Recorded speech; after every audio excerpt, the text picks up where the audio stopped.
ഹരേ കൃഷ്ണ. നമുക്ക് ഇന്നത്തെ ക്ലാസ് ആരംഭിക്കാം. പതിവ് പോലെ പ്രാർത്ഥനയോടുകൂടി നമുക്ക് ഹരേ കൃഷ്ണ.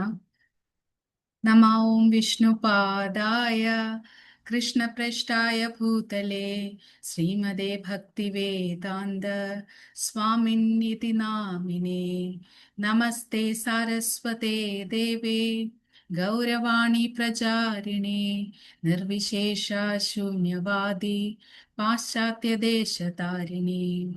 ജയ ശ്രീകൃഷ്ണ ചൈതന്യ പ്രഭു നിത്യാനന്ദ ശ്രീ അദ്വൈത ഗദാധര ശ്രീവാസാദി ഗൗരഭക്തവൃന്ദ. ഹരേ കൃഷ്ണ കൃഷ്ണ കൃഷ്ണ ഹരേ ഹരേ ഹരേ രാമ രാമ രാമ ഹരേ ഹരേ. ഹരേ കൃഷ്ണ. പുതിയ ക്ലാസ്സിലേക്ക് നമുക്ക് സ്വാഗതം. ഇന്നത്തെ ക്ലാസ് ആദ്യമായിട്ട് നമുക്ക് ഗീതാ മഹാത്മ്യം പറഞ്ഞു തരുന്നതിനായിട്ട് ഹർ ഗ്രേസ് ഭൂദേവി മാതാജിയെ ഞാൻ സ്വാഗതം ചെയ്യുന്നു. ഹരേ കൃഷ്ണ മാതാജി. ഹരേ കൃഷ്ണ. പ്രണാമം മാതാജി. ഹരേ കൃഷ്ണ. ഹരേ കൃഷ്ണ. ആദ്യം പ്രാർത്ഥനയോടുകൂടി ചെല്ലാം. ഓം അജ്ഞാനതിമിരാന്തസ്യ ജ്ഞാനാഞ്ജനാശലാക്കയ ചക്ഷുരുന്മിലിതം യേന തസ്മൈ ശ്രീ ഗുരവേ നമഃ. നമോ വിഷ്ണുപാദായ കൃഷ്ണപ്രേഷ്ഠായ ഭൂതലേ ശ്രീമതേ ഭക്തിവേദാന്ത സ്വാമിനിധി നാമിനേ. നമസ്തേ സാരസ്വതേ ദേവേ ഗൗരവാണി പ്രചാരിണേ നിർവിശേഷ ശൂന്യവാദി പാശ്ചാത്യദേശതാരിണേ. ജയ് ശ്രീ കൃഷ്ണ ചൈതന്യ പ്രഭു നിത്യാനന്ദ ശ്രീ അദ്വൈത ഗദാധര ശ്രീവാസാദി ഗൗരഭക്തവൃന്ദ. ഹരേ കൃഷ്ണ കൃഷ്ണ കൃഷ്ണ ഹരേ ഹരേ ഹരേ രാമ രാമ രാമ ഹരേ ഹരേ. സർവം കൃഷ്ണാർപ്പണമസ്തു. ഓം തത്സത്. ഹരി ഓം ഹരി ഓം. ഓം നമോ ഭഗവതേ വാസുദേവായ. ഓം നമോ ഭഗവതേ വാസുദേവായ. ഓം നമോ ഭഗവതേ വാസുദേവായ. എല്ലാവർക്കും ഈ ക്ലാസ്സിലേക്ക് സ്വാഗതം. നിങ്ങളുടെ എല്ലാവരുടെയും അനുഗ്രഹം ആശീർവാദവും യാചിച്ചുകൊണ്ട് നമുക്ക് പരിപാടിയിൽ തുടങ്ങാം. അതായത് ഇന്ന് ഗീതാ മഹാത്മ്യത്തിലെ 3-ാമത്തെയും 4-ാമത്തെ ശ്ലോകമാണ് നമ്മൾ നോക്കാൻ പോകുന്നത്. നമുക്ക് വായിക്കാതെ 3-ാമത്തെ ശ്ലോകം. മലിനേ മോചനം പുംസാം ജലസ്നാനം ദിനേ ദിനേ സകൃത് ഗീത അമൃസ്നാനം സംസാരമലനാശനം. എന്താണ് ഇതിൽ പറയുന്നത്? അതായത് ഭഗവത്ഗീത ഒരു അതീന്ദ്രിയമായിട്ടുള്ള ഒരു ശാസ്ത്രമാണ്. അപ്പോ ഇന്ന് നമ്മൾ നിത്യവും ജലത്തിൽ സ്നാനം ചെയ്യുകയാണെങ്കിൽ നമ്മുടെ ബാഹ്യമായിട്ടുള്ള ശരീരത്തിലെ അഴുക്കുകളെല്ലാം പോയിട്ട് നമ്മൾ ശുദ്ധമാകും. അതേസമയം ആന്തരികമായിട്ടുള്ള ശുദ്ധി എങ്ങനെയാണ് വരേണ്ടത്? ആന്തരിക ശുദ്ധി വേണമെങ്കിൽ നമ്മൾ ഭഗവത്ഗീതയാകുന്ന ഗംഗാജലത്തില് ഒരിക്കലെങ്കിലും സ്നാനം ചെയ്യണം എന്നാണ് പറയുന്നത്. അത് ഭൗതിക ജീവിതത്തിലെ എല്ലാ മാലിന്യങ്ങളെയും നശിപ്പിക്കാനായിട്ട് പറ്റുന്നതാണ്. ഭഗവത്ഗീത വായിച്ചാല് നമ്മുടെ മനസ്സിന്റെ മാലിന്യങ്ങൾ നീക്കി നമുക്ക് ശാന്തിയും സമാധാനവും ശക്തിയും എല്ലാം ലഭിക്കുന്നതാണ്. അതായത് മായയുമായിട്ട് നമ്മള് ശക്തിപൂർവം മായയെ തോൽപ്പിക്കണമെങ്കിൽ നമുക്ക് ശക്തി ആവശ്യമാണ്. അതിനിപ്പോ നമുക്ക് ക്ഷീണിച്ചിരുന്നാൽ എന്താ പറ്റുക? നമ്മളിപ്പോ ചില സമയങ്ങളിൽ നമുക്കൊരു ക്ഷീണം തോന്നും. അപ്പൊ എന്താ നമ്മൾ ചെയ്യുക? ഗ്ലൂക്കോസ് ഡി കഴിക്കുക, അല്ലെങ്കിൽ ഫ്രൂട്ട് ജ്യൂസ് കഴിക്കുക. അപ്പൊ നമുക്കൊരു ശക്തി വരും. അപ്പൊ നമ്മൾ എപ്പോഴും ശക്തി ഉള്ളവരായിരിക്കണം. അപ്പോ അതില് എനിക്കിപ്പോ ഓർമ്മ വരുന്നത് ഭക്തി തീർത്ഥ സ്വാമി മഹാരാജ് അവസാന നിമിഷങ്ങളിൽ ഇങ്ങനെ മരണക്കിടക്കയിൽ കിടക്കുമ്പോ സച്ചിനന്ദൻ മഹാരാജ് ചെന്ന് ഇങ്ങനെ ചോദിച്ചു, നമ്മള് എന്തെങ്കിലും ഓർമ്മ വെക്കാനായിട്ട് എന്തെങ്കിലും ഉപദേശം തരണം എന്ന് പറഞ്ഞു. അപ്പോ ഭക്തി തീർത്ഥ മഹാരാജ് പറഞ്ഞു, ഞാന് ഒരു കാര്യം ചോദിക്കാം, ഉപദേശിക്കാനല്ല, ഒരു കാര്യം ചോദിക്കാം. അതായത് 2 നായകൾ തമ്മില് കടിപിടി കൂടെയാണ്, അല്ലെങ്കിൽ തല്ലുപിടിക്കുകയാണെങ്കിൽ ആരാ ജയിക്കുക എന്ന് ചോദിച്ചു അങ്ങോട്ട്. അപ്പോ ഇങ്ങനെ സച്ചിനന്ദൻ മഹാരാജ് വിചാരിച്ചു, അതെന്താ ഇങ്ങനെ ചോദിക്കുന്നത്, ഈ പട്ടികളുടെ കാര്യം അല്ലെങ്കിൽ നായയുടെ കാര്യം എന്താ ചോദിക്കുന്നത് എന്ന് വിചാരിച്ചു. അപ്പൊ പറഞ്ഞു, നമ്മുടെ മനസ്സിന്റെ ഉള്ളിലും രണ്ട് തരത്തിലുള്ള ഡോഗ്സ് ഉണ്ട്. അതായത് പട്ടികൾ അല്ലെങ്കിൽ നായകളുണ്ട്. അതില് ഒരെണ്ണത്തിന് നമ്മൾ നല്ല രീതിയിൽ, അതായത് കൃഷ്ണാവബോധത്തിലുള്ള നല്ല കാര്യങ്ങളൊക്കെ പറഞ്ഞ് നല്ല രീതിയിൽ നമ്മൾ വളർത്തിക്കൊണ്ട് വരികയാണ്, നല്ല കാര്യങ്ങൾ പറഞ്ഞ് മനസ്സിലാക്കി കൊണ്ടുവരികയാണ്. അതേസമയം മറ്റേത് മായയുടെ വശത്തേക്കായിരിക്കും പോകുന്നത്. അപ്പോൾ ഇവര് രണ്ടുപേരും കൂടി തല്ലു പിടിക്കുകയാണെങ്കിൽ ആരാ ജയിക്കുക? ശരിക്കും പറഞ്ഞാൽ ശക്തിയുള്ള ആളാണ് ജയിക്കാൻ പോകുന്നത്. അപ്പോൾ ഈ മായയെ തോൽപ്പിക്കണമെങ്കിൽ നമ്മൾ ഈ ഭഗവത്ഗീത, ഭാഗവതം അങ്ങനെയുള്ള കാര്യങ്ങളൊക്കെ വായിച്ച് മനസ്സിലാക്കിയിരിക്കണം. അപ്പൊ ശക്തിയുള്ള ഡോഗായിരിക്കും ജയിക്കുക എന്നുള്ളതാണ് പറഞ്ഞു കൊടുത്തത്. ഇപ്പൊ നമുക്ക് തന്നെ പലപ്പോഴും തോന്നും ഇങ്ങനെ ചിലപ്പോ TV കാണണോ ജപം ചെയ്യണോ, ഇല്ല TV കണ്ടിട്ട് ജപം ചെയ്യാം എന്ന് ചിലപ്പോ തോന്നും. ചിലപ്പോ തോന്നും വേണ്ട, നമ്മൾ ജപം ചെയ്യണം, TV കാണണ്ട ഇപ്പൊ എന്നുള്ളത്. മനസ്സ് ചഞ്ചലമാണ്.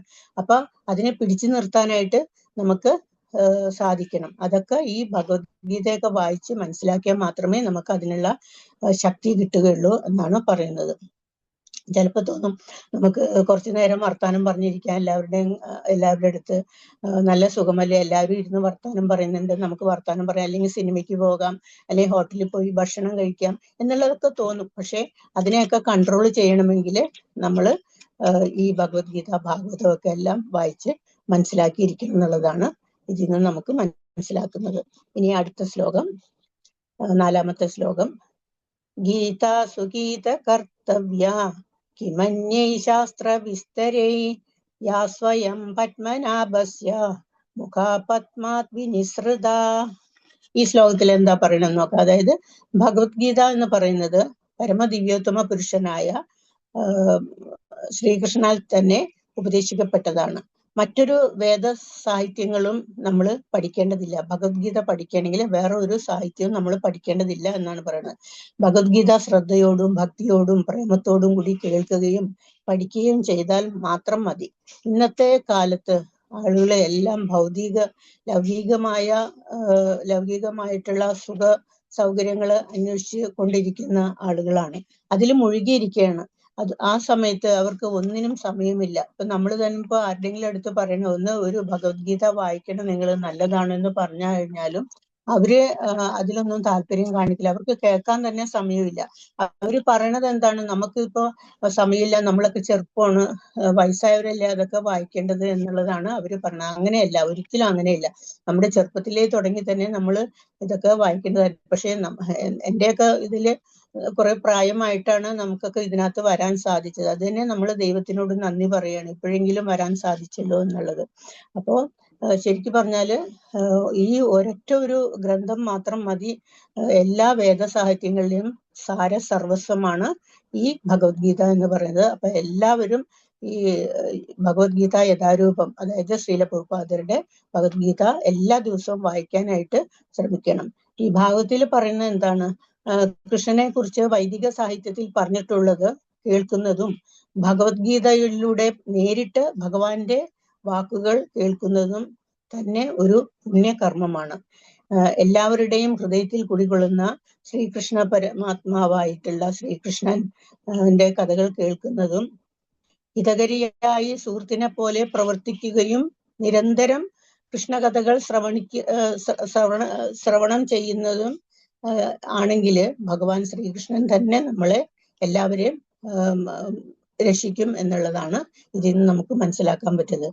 ഭഗവാന്റെ എന്താ ചെയ്യേണ്ടത്, ഭഗവാന്റെ ഭക്തിയുത സേവനത്തിൽ ഏർപ്പെടുന്നതാണ് നമ്മുടെ ഓരോരുത്തരുടെയും കർത്തവ്യം.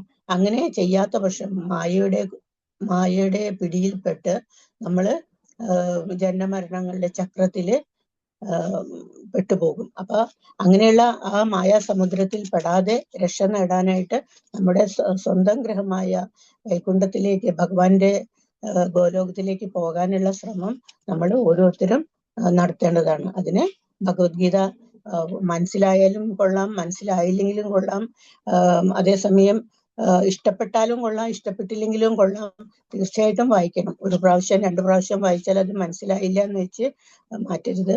അത് ഗുരുപരമ്പര വഴിയുള്ള ആചാര്യന്മാര്, ഗുരുക്കന്മാര് അവരുടെ വായിൽ നിന്ന് തന്നെ വേണം ഇത് മനസ്സിലാക്കാനായിട്ട്. അതുകൊണ്ട് ആദ്യമൊക്കെ നമുക്ക് ഒരു പ്രയാസം തോന്നുമെങ്കിലും അത് പിന്നീട് ശരിയായിട്ട് വരും. അതുകൊണ്ട് അത് എല്ലാവരും വായിക്കാൻ ശ്രമിക്കുക. ഇതാണ് ഇതില് പറയുന്നത്, ഇതുകൊണ്ട് പറയുന്നത്. ഹരേ കൃഷ്ണ. ഹരേ കൃഷ്ണ മാതാജി. വളരെ നന്നായി തന്നെ നമുക്ക് ഗീതാ മഹാത്മ്യം പറഞ്ഞു തരുന്ന മാതാജിക്ക് പ്രണാമം. ഇനി അടുത്തതായിട്ട് നമുക്ക് ഹരിനാമ മഹാത്മ്യം പറഞ്ഞു തരുന്നതിനായി ഹർഗ്രേസ് ഭാനു നന്ദിനി മാതാജിയെ ക്ഷണിക്കുന്നു. ഹരേ കൃഷ്ണ മാതാജി. ഹരേ കൃഷ്ണ മാതാജി. ഹരേ കൃഷ്ണ. ഹരേ കൃഷ്ണ മാതാജി, പ്രണാമം. പ്രണാമം മാതാജി. കേൾക്കുന്നുണ്ടോ മാതാജി? കേൾക്കാം കേൾക്കാം. ഹരേ കൃഷ്ണ. ഇന്ന് എല്ലാവരുടെയും മുമ്പിൽ പാദ നമസ്കാരം ചെയ്യുന്നു. ഇന്ന് ഹരിനാമ മഹാത്മ്യത്തെ പറ്റി പറയാനാണ് എനിക്ക് എന്നോട് പറഞ്ഞിരിക്കുന്നത്. അപ്പോ ക്ലാസ്സിൽ എത്തിയിരിക്കുന്ന എല്ലാ ഭക്തജനങ്ങളുടെയും മുമ്പിലും പ്രണാമം. ആദ്യം നാമമഹാത്മ്യത്തെ പറ്റി പറയുന്നതിന് മുൻപ് ഭഗവാന്റെ സ്തോത്രം ചൊല്ലിക്കൊണ്ട് തുടങ്ങും. നമോ വിഷ്ണുപാദായ കൃഷ്ണപ്രേഷ്ഠായ ഭൂതലേ ശ്രീമതേ രാധാസ്വാമി വിഷ്ണുപാദായ കൃഷ്ണപ്രേഷ്ഠായ ഭൂതലേ ശ്രീമതേ ഭക്തിവേദാന്ത സ്വാമി നമസ്തേ സരസ്വതേ ദേവേ ഗൗരവാണി പ്രചാരിണി നിർവിശേഷ ശൂന്യവാദി പാശ്ചാത്യ ദേശതാരിണി. ജയ ശ്രീ കൃഷ്ണ ചൈതന്യ പ്രഭു നിത്യാനന്ദ ശ്രീ അദ്വൈത ഗദാധര ശ്രീവാസുദി ഗൗരഭക്തവൃന്ദ. ഹരേ കൃഷ്ണ കൃഷ്ണ കൃഷ്ണ ഹരേ ഹരേ, ഹരേ രാമ രാമ രാമ ഹരേ ഹരേ. ഹരേ കൃഷ്ണ കൃഷ്ണ കൃഷ്ണ ഹരേ ഹരേ, ഹരേ രാമ രാമ രാമ ഹരേ ഹരേ. ഹരേ കൃഷ്ണ കൃഷ്ണ കൃഷ്ണ ഹരേ ഹരേ, ഹരേ രാമ രാമ രാമ ഹരേ ഹരേ. ഹരേ കൃഷ്ണ.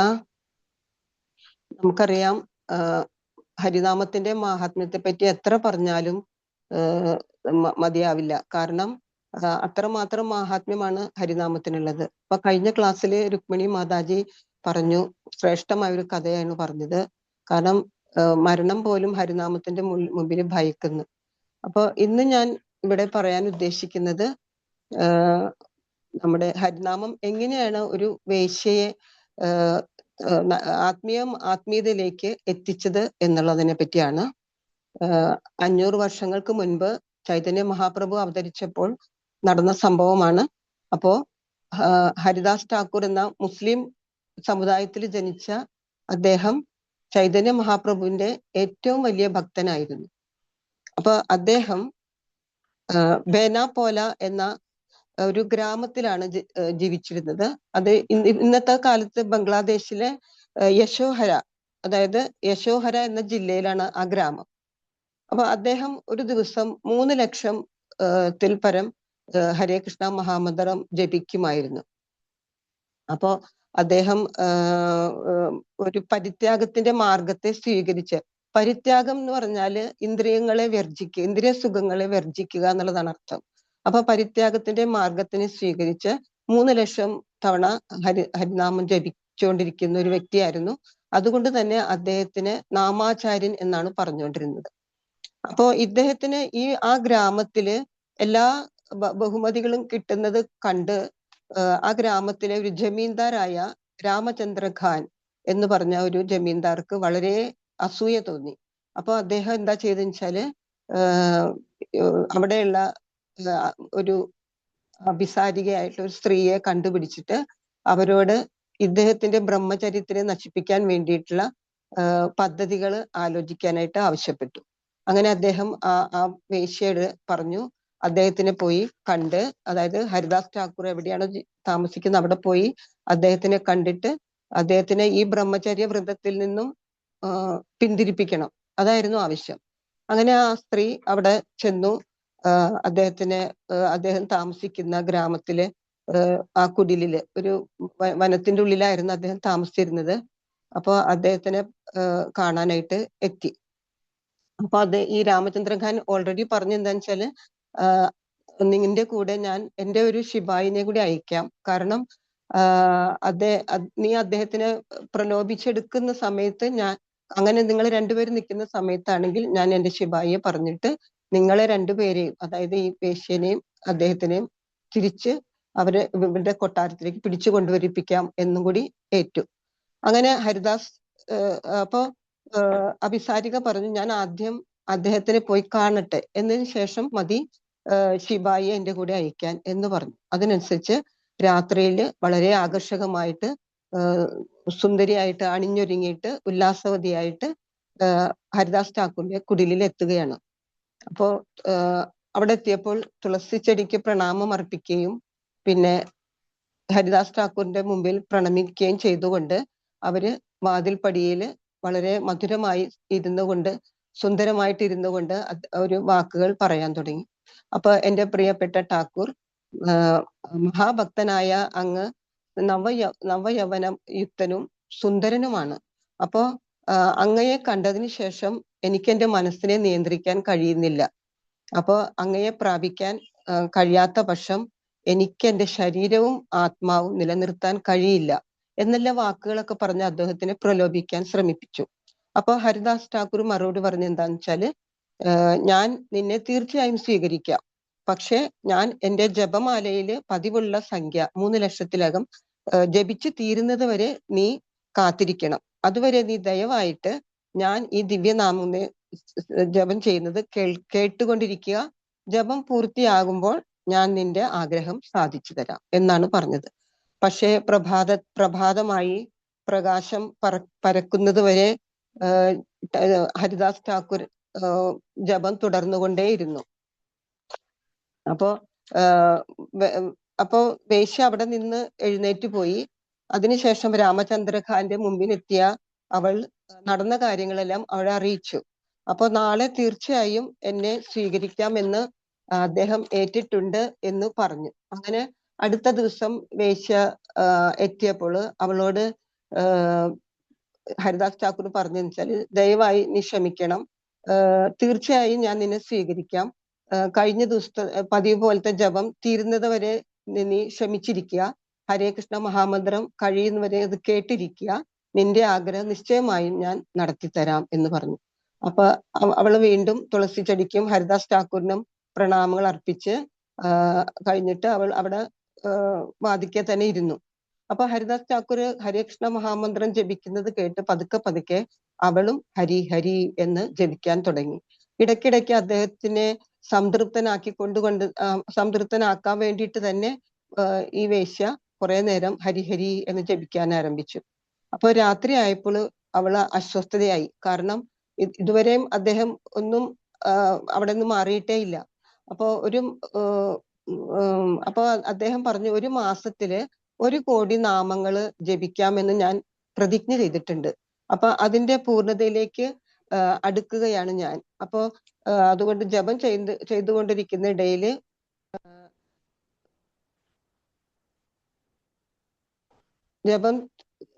ജപം ചെയ്തുകൊണ്ടിരിക്കുന്നതിനിടയില് രാത്രി അവസാനിച്ചു. പക്ഷെ അദ്ദേഹത്തിന്റെ സഹവാസം മൂലം വേശ്യയുടെ മനസ്സിന് മനമാറ്റം ഉണ്ടായി.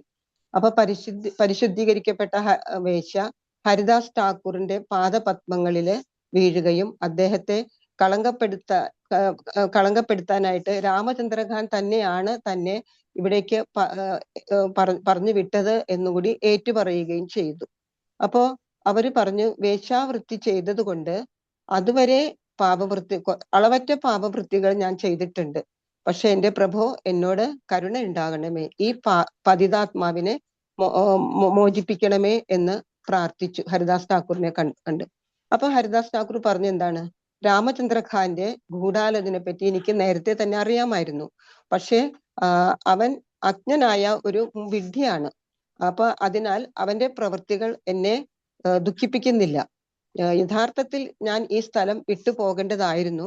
പക്ഷെ നീ എന്റെ അടുത്ത് വന്നതുകൊണ്ട് നിന്നെ മോചിപ്പിക്കേണ്ട ഉത്തരവാദിത്വം എനിക്കാണ് എന്ന് ഞാൻ മനസ്സിലാക്കി ഞാൻ ഇവിടെ 3 ദിവസം കൂടി താമസിച്ചു. അപ്പോ വേശ്യ പറഞ്ഞു, ദയവായി എന്റെ ആത്മീയ ഗുരുവായി വർത്തിച്ചാലും.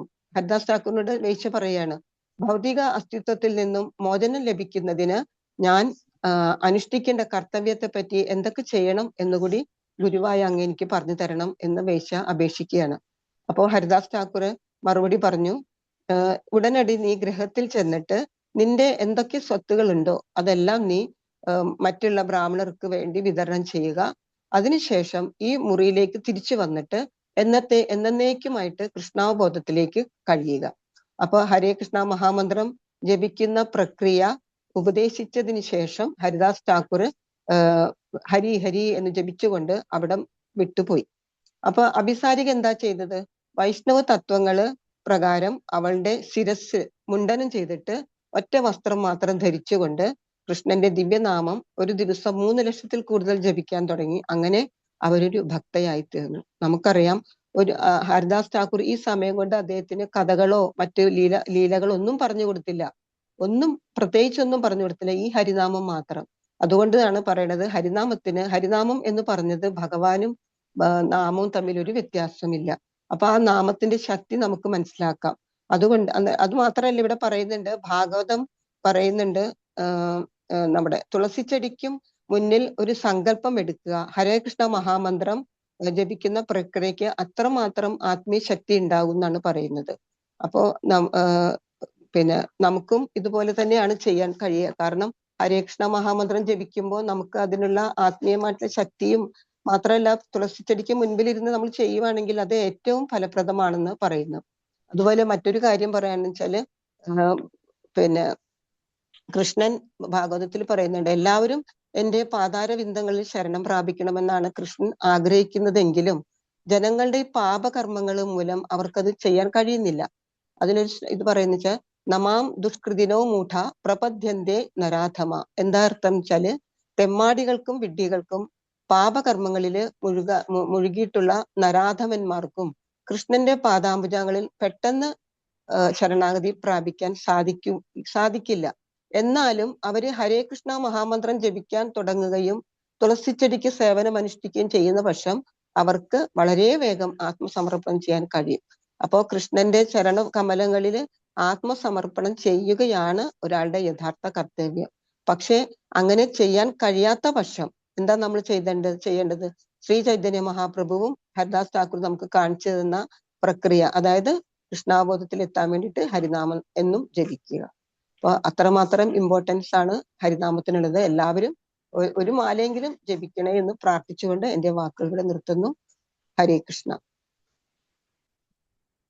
ഹരേ കൃഷ്ണ മാതാജി, വളരെ നന്നായിട്ട് നമുക്ക് ഒരു ഉദാഹരണ സഹിതം ഒരു കഥയിലൂടെ നമുക്ക് ഹരിനാമത്തിന്റെ ആ ഇമ്പോർട്ടൻസ് മനസ്സിലാക്കി തന്ന മാതാജിക്ക് വളരെയധികം നന്ദി. ഇനി അടുത്തതായിട്ട് നമുക്ക് ഭഗവത്ഗീത ശ്ലോകം നമുക്ക് എക്സ്പ്ലെയിൻ ചെയ്ത് തരുന്നതിനായിട്ട് ഹെർഗ്രേസ് നളിനി രുക്മിണി മാതാജിയെ ക്ഷണിക്കുന്നു. നമുക്ക് ഇന്നത്തെ സെഷൻ എന്ന് പറയുന്നത് 3-ാം അധ്യായത്തിലെ 1-ാം ശ്ലോകം മുതൽ 21-ാം ശ്ലോകം വരെയാണ് മാതാജി നമുക്ക് പറഞ്ഞു തരുന്നത്. അതിനു മുമ്പായിട്ട് മാതാജിയെ കുറിച്ച് നമുക്കൊന്ന് അറിയാം. ഡോക്ടർ നളിന മാതാജി ചോറ്റാനിക്കരയിലെ പടിയാർ മെമ്മോറിയൽ ഹോമിയോപ്പതിക് മെഡിക്കൽ കോളേജിലും തിരുവനന്തപുരം ഗവൺമെന്റ് ഹോമിയോപ്പതിക് മെഡിക്കൽ കോളേജിലുമാണ് പഠിച്ചത്. നിലവിൽ എറണാകുളത്തെ ഇടപ്പള്ളിയിലുള്ള സ്വന്തം ക്ലിനിക്കിൽ പ്രാക്ടീസ് ചെയ്യുന്നു. കർണാടക സംഗീതത്തിൽ ഹയർ ഡിപ്ലോമ നേടിയിട്ടുണ്ട്. പരിശീലനം ലഭിച്ച ഭരതനാട്യം നർത്തകി കൂടിയാണ് മാതാജി. ദുബായിൽ താമസിക്കുമ്പോൾ പ്രഭുപാദരുടെ പ്രസ്ഥാനവുമായി പരിചയപ്പെട്ടു. 10 വർഷത്തിലേറെ അവരും ഭർത്താവും കുട്ടികൾക്കായി അവിടെ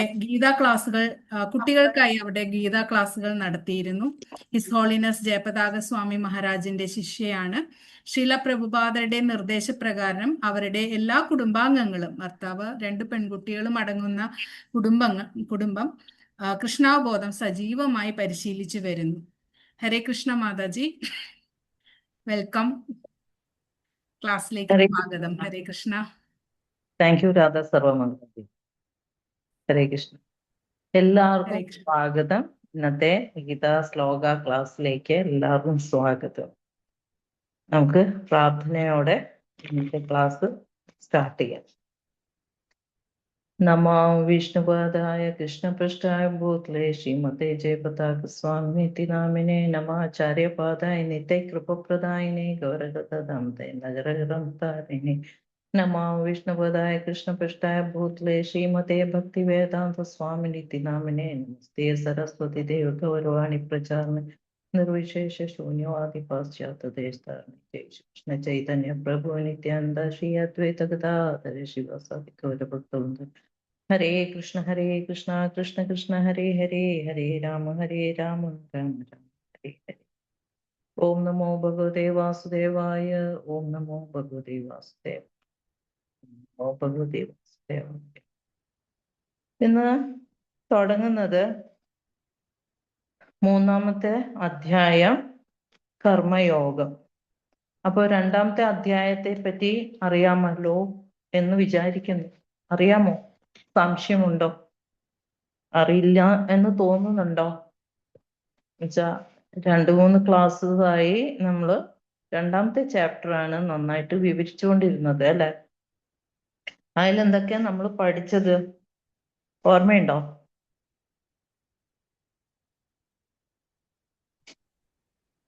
സാഖ്യയോഗത്തെ അർജുനന്റെ ആ പറയൂ. അർജുനന്റെ വിഷമം ആ യുദ്ധത്തിൽ പങ്കെടുക്കണോ വേണ്ടയോ, അതെ, കൺഫ്യൂഷൻ.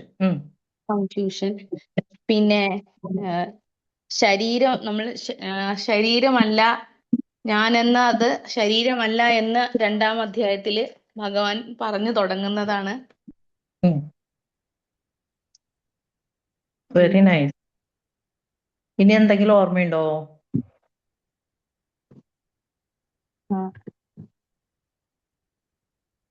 ഞാൻ ശരീരമല്ല, ഞാൻ ആത്മാവാണ്. ഞാൻ ആത്മാവാണ്. അതുകൊണ്ട് തന്നെ സ്ഥൂല ശരീരം എന്ന ബോധം നീ വെടിയണം.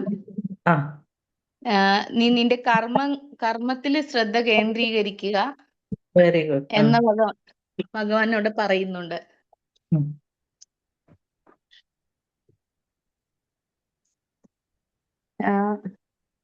പിന്നെ മരണം എന്നത് ഒരു വസ്ത്രം മാറി, ജീർണിച്ച വസ്ത്രം മാറി പുതിയൊരു വസ്ത്രം ധരിക്കുന്നതിനുള്ള ഒരു അവസരമായിട്ട് അങ്ങനെ ഒരു അവസരമാണ്. അല്ലാതെ ആത്മാവ് നശിക്കുകയില്ല. തീ കൊണ്ടോ വെള്ളം കൊണ്ടോ കാറ്റ് കൊണ്ടോ ഒന്നിനാലും ആത്മാവിനെ നശിപ്പിക്കാൻ സാധ്യമല്ല, സാധിക്കുകയുമില്ല. ആരും ജനിക്കുന്നുമില്ല, മരിക്കുന്നുമില്ല. ജനിച്ചവന് മരണം സുനിശ്ചിതമത്രേ, മരിച്ചവന് ജനനവും. അതുകൊണ്ട് ഞാനെന്ന അല്ലെങ്കിൽ ശരീരത്തെ കുറിച്ച് ഓർത്ത് വ്യസനിക്കേണ്ട ആവശ്യമില്ല.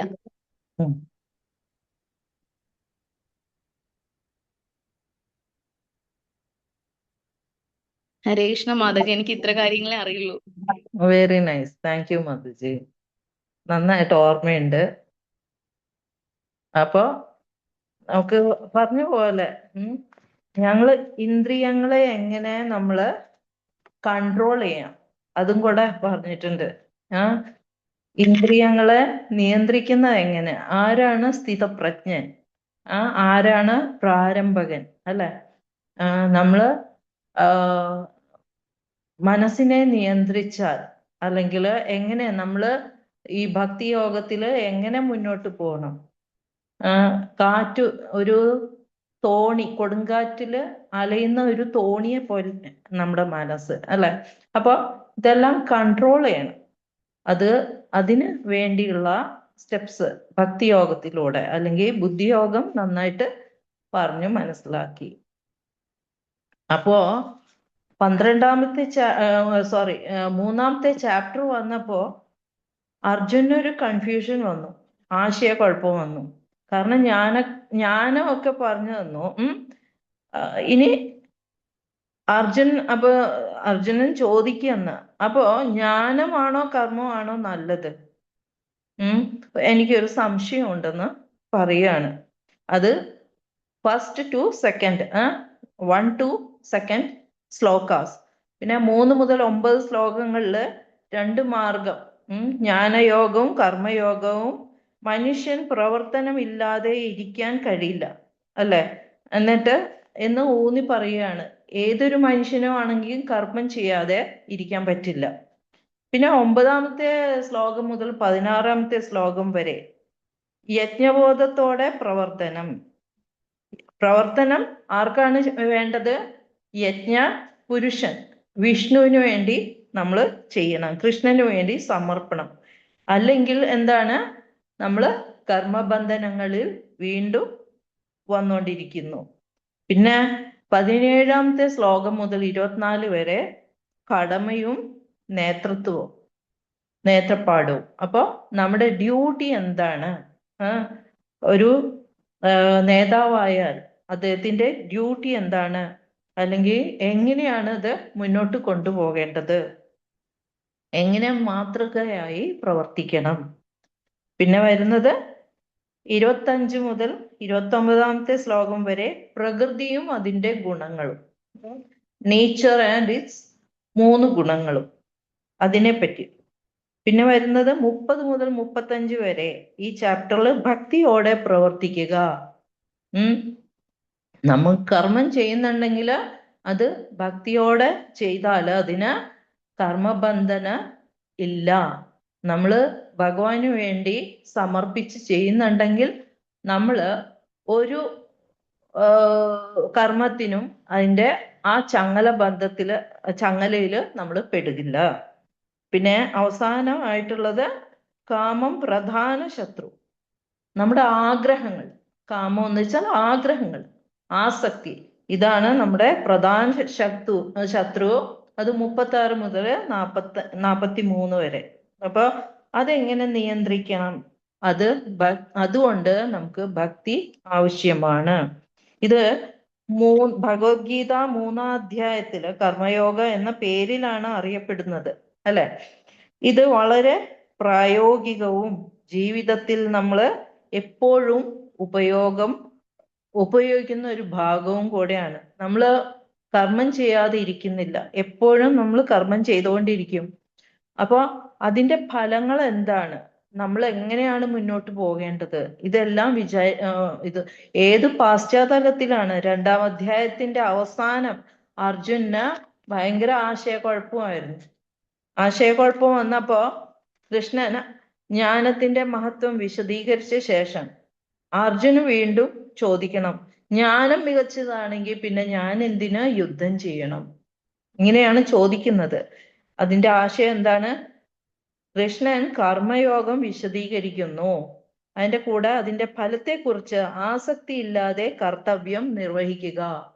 ഇത് രണ്ടെണ്ണമാണ് അതിന്റെ പ്രധാന ആശയം. എന്താണ്? കർമ്മയോഗം നന്നായിട്ട് വിശദീകരിക്കുകയും ചെയ്യുന്നു. അതിന്റെ ഫലത്തെക്കുറിച്ച് നമ്മൾ ആസക്തി ഇല്ലാതെ നമ്മൾ പ്രവർത്തിക്കുക. പ്രധാന ഉപദേശങ്ങൾ എന്താണ്? പ്രവൃത്തി ഒഴിവാക്കാനില്ല. ഈ 3-ാമത്തെ ചാപ്റ്ററിൽ പറയുന്നത് നമുക്ക് പ്രവൃത്തി ഒഴിവാക്കാനേ പറ്റില്ല. ഒരു ആത്മാവാണ്, ഈ ശരീരം ഒരു യന്ത്രം പോലെ പ്രവർത്തിക്കുകയാണ്. അപ്പോൾ പ്രവൃത്തി നമുക്ക് ഒരിക്കലും ഒഴിവാക്കാനാവില്ല. ഒരാൾ ഒരു നിമിഷം പോലും പ്രവൃത്തി ഇല്ലാതെ ജീവിക്കാനും പറ്റില്ല. കർത്തവ്യം ചെയ്യുക. അടുത്ത ഒരു പോയിന്റ്, നമ്മുടെ കർത്തവ്യം അല്ലെങ്കിൽ ധർമ്മം. ഓരോ വ്യക്തിക്കും സ്വന്തം ഉത്തരവാദിത്വമുണ്ട്.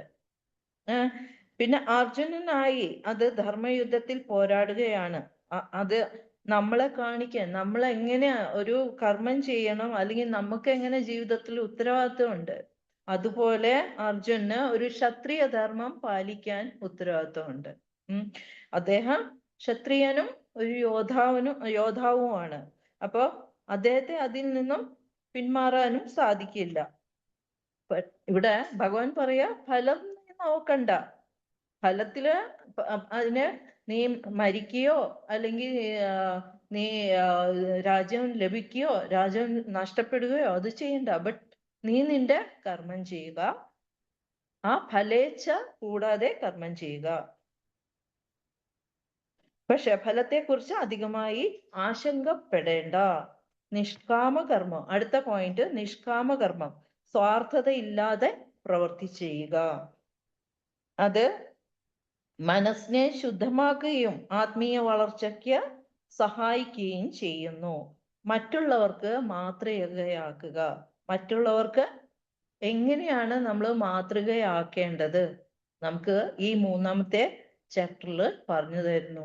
കാരണം ഈ ഒരു ഭഗവത്ഗീത എന്ന് വെച്ചാല് ഒരു മാനുവൽ ആണ്, അല്ലെ? ഓപ്പറേഷൻ മാനുവൽ ആണ്. ആദ്യത്തെ ക്ലാസ്സിൽ നമ്മൾ പറഞ്ഞു ഭഗവത്ഗീത എന്ന് വെച്ചാൽ നമ്മുടെ ഓപ്പറേഷൻ അപ്പൊ ഇതിൽ എങ്ങനെ നമ്മൾ ജീവിക്കണം, അല്ലെങ്കിൽ എങ്ങനെ മറ്റുള്ളവർക്ക് മാതൃകയാക്കണം, അതെല്ലാം ഇതിൽ നന്നായിട്ട് വിവരിച്ചിരിക്കുന്നു. അപ്പോ ഇവിടെ എന്താന്ന് നമുക്ക് കൂടുതൽ പഠിക്കാം. പെട്ടെന്ന് നമുക്ക് ഇതിലേക്ക് കടക്കാം.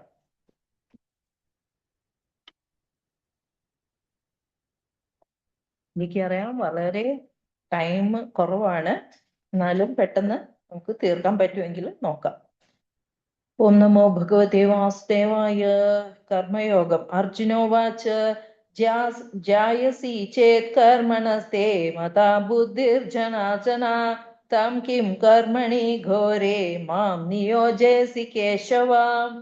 അർജുനൻ പറഞ്ഞു, ഹേ ജനാർദന, അല്ലയോ കേശവ, ഫലാകാംക്ഷയോടെ ചെയ്യുന്ന കർമ്മത്തേക്കാൾ ശ്രേഷ്ഠമാണ് ബുദ്ധി എന്ന് കരുതുന്നുവെങ്കിൽ അങ്ങെന്തിനാണ് എന്നെ ക്രൂരമായ ഈ യുദ്ധത്തിന് പ്രേരിപ്പിക്കുന്നത്?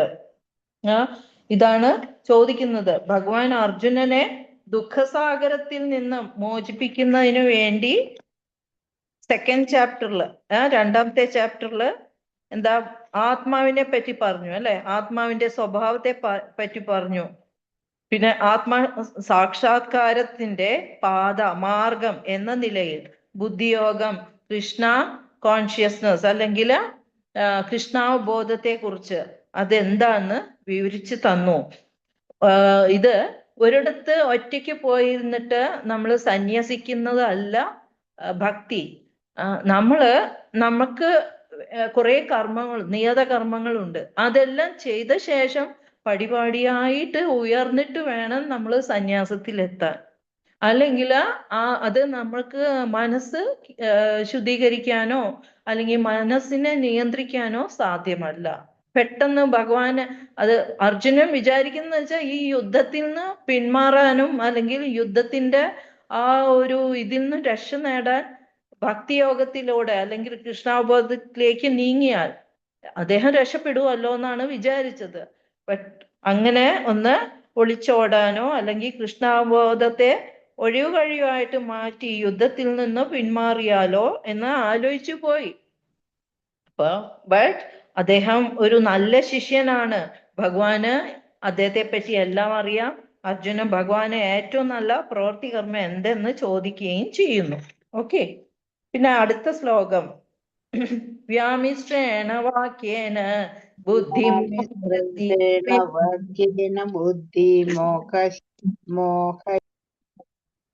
പ്ലീസ് ഒന്ന് മ്യൂട്ട് ചെയ്യണേ. തദേകം വദ നിശ്ചിത്യ യേന ശ്രേയോഹമാപ്നുയാം. വിവർത്തനം ബൈ ശ്രീല പ്രഭുപാദ്. ദ്വയാർത്ഥങ്ങളുള്ള ഉപദേശങ്ങളാൽ അങ്ങ് എന്റെ ബുദ്ധിയെ അമ്പരിപ്പിക്കുന്നു. എനിക്ക് ഏറ്റവും ശ്രേയസ്കരമായ അതെന്തെന്ന് തീർത്തു പറഞ്ഞു തരൂ. എല്ലാം പറയും, ജ്ഞാനയോഗം നല്ലതാണ്, ബുദ്ധിയോഗം നല്ലതാണ്. അപ്പൊ ഇദ്ദേഹത്തിന് ആകെ കൺഫ്യൂഷനാണ്, ആശയക്കുഴപ്പമുണ്ടായി. ഇതിൽ ഏതാണ് എനിക്ക് വേണ്ടത്? ജ്ഞാനം നല്ലതാണ്, അപ്പൊ അതിനേക്കാളും ഉത്തമമാണ് ബുദ്ധിയോഗം. പിന്നെ ഞാൻ എന്തിനാ യുദ്ധം ചെയ്യേണ്ടത്? പക്ഷെ അത് ഒന്നില് ചോദിച്ചു, രണ്ടില് എനിക്ക് ഏറ്റവും ശ്രേയസ്കരമായത്. അത് ഒരു ഗുരുവിനോട് നല്ലൊരു ശിഷ്യൻ ചോദിക്കുന്ന ചോദ്യമാണ്. ആദ്യം ഒരു ശ്ലോകത്തില് നമ്മൾ കേട്ടു, രണ്ടാമത്തെ ഷാദിമാം ത്വം പ്രപന്നം, അതായത് ഞാൻ അങ്ങയുടെ ശിഷ്യനായിട്ട് മാറുവാണ്. എനിക്ക് ഏറ്റവും കാർപ്പണ്യ ദോഷം, എൻ്റെ മനസ്സിൽ ഇങ്ങനെ കളങ്കങ്ങളും ഉണ്ട്. അപ്പൊ എനിക്ക് ഇതിൽ നിന്നും മുക്തനാകാൻ കാർപ്പണ്യ ദോഷോ പത സ്വഭാവ മൃച്ഛാമിത്വം ധർമ്മസമൂഢചേത. അപ്പൊ അതിലും പറയുന്നുണ്ട് ഏറ്റവും ശ്രേയസ്കരമായിട്ട് എനിക്ക് എന്താ ചെയ്യാൻ പറ്റുന്നത്, എനിക്കൊന്ന് പറഞ്ഞു തരൂ, ഞാൻ നിന്റെ ശിഷ്യസ്തേഹം ഷാദിമാം ത്വാം പ്രപന്നം. അപ്പൊ ഇവിടെ അത് തന്നെ ചോദിക്കുന്നത്, ശ്രേയസ്കരമായി എന്തെന്ന് തീർത്ത് പറഞ്ഞു തരൂ എന്ന് പറയാണ്. അപ്പോൾ സാഖ്യയോഗം, ബുദ്ധിയോഗം, ബുദ്ധി കൊണ്ടുള്ള ആത്മനിയന്ത്രണം, ഫലാകാംക്ഷ കൂടാതെയുള്ള കർമ്മസ്ഥിരത, പിന്നെ സ്ഥിതപ്രജ്ഞൻ അല്ലെങ്കിൽ പ്രാരംഭകന്റെ നില, ഇതെല്ലാം വിവിധ വിഷയങ്ങളും അടുക്കും ചിട്ടയും ഇല്ലാതെ ഭഗവാൻ എല്ലാം ഇങ്ങനെ പറഞ്ഞു തന്നു. അപ്പോ ഇത് കുറെ കൂടെ ഒരു സിസ്റ്റമാറ്റിക് ആയിട്ട് അല്ലെങ്കിൽ ഒരു സ്റ്റെപ്പ് ബൈ സ്റ്റെപ്പായിട്ട് ക്രമീകരിച്ച് പറഞ്ഞു തരാൻ ഭഗവാനോട് ചോദിക്കുകയാണ്. കൃഷ്ണൻ തന്റെ ഉപദേശങ്ങൾ വഴി അർജുനന് ഒരു ആശയക്കുഴപ്പത്തിലാക്കാൻ ഉദ്ദേശിക്കുന്നില്ല. ബട്ട് ഒരു പ്രാക്ടിക്കലി അല്ലെങ്കിൽ കൃഷ്ണാവബോധത്തെ ഉൾക്കൊള്ളാൻ അർജുന എങ്ങനെ ഒരു പുതിയ ഒരു വിദ്യാർത്ഥിയോട് പെരുമാറുന്ന പോലെ ഭഗവാൻ എല്ലാം നല്ല രീതിയിൽ പറഞ്ഞു തരാൻ ശ്രമിക്കുകയാണ് ഇവിടെ. ശ്രീ ഭഗവാനുവാച ലോകേസ്മിൻ ദ്വിവിധാ നിഷ്ഠ പുരാ പ്രോക്താ മയാ നഘ ജ്ഞാനയോഗേന സാഖ്യാനാം കർമ്മയോഗേന യോഗിനാം. വിവർത്തനം. ശ്രീ ഭഗവാൻ പറഞ്ഞു, പാപരഹിതനായ അർജുന, ഇതില് തന്നെ പാപരഹിതനായ അർജുന എന്നാണ് വിളിക്കുന്നത്. തത്വജ്ഞാനപരവും അനുഭവ മാത്രവുമായ ഊഹാപോഹങ്ങൾ നടത്തുന്നവരും ഭക്തിപൂർവം സേവനമനുഷ്ഠിക്കുന്നവരും എന്നിങ്ങനെ 2 കൂട്ടരാണ് ആത്മസാക്ഷാത്കാരം നേടാൻ ശ്രമിക്കുകയെന്ന് ഞാൻ മുമ്പ് പറഞ്ഞല്ലോ. അപ്പൊ സെക്കൻഡ് ചാപ്റ്ററിൽ ഇതെല്ലാം പറഞ്ഞു കഴിഞ്ഞു. അപ്പോ വീണ്ടും അത് പറയാണ്. സാഖ്യയോഗത്തില് നന്നായിട്ട് ഭഗവാൻ പറയാണ് സോളിനെ കുറിച്ചും ബാക്കി എല്ലാത്തിനെയും കുറിച്ചും ബുദ്ധി എങ്ങനെ നമ്മള് മനസ്സെങ്ങനെ കൺട്രോൾ ചെയ്യണം.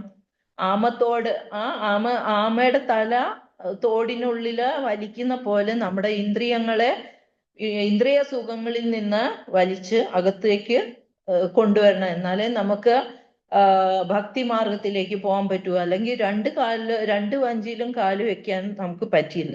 ഒന്നെങ്കിൽ ഭൗതിക സുഖം അനുഭവിക്കുക, അല്ലെങ്കിൽ ഭൗതിക സുഖം അനുഭവിക്കുന്നുണ്ടെങ്കിൽ നമ്മൾ ഭഗവാനിലേക്ക് എത്തില്ല.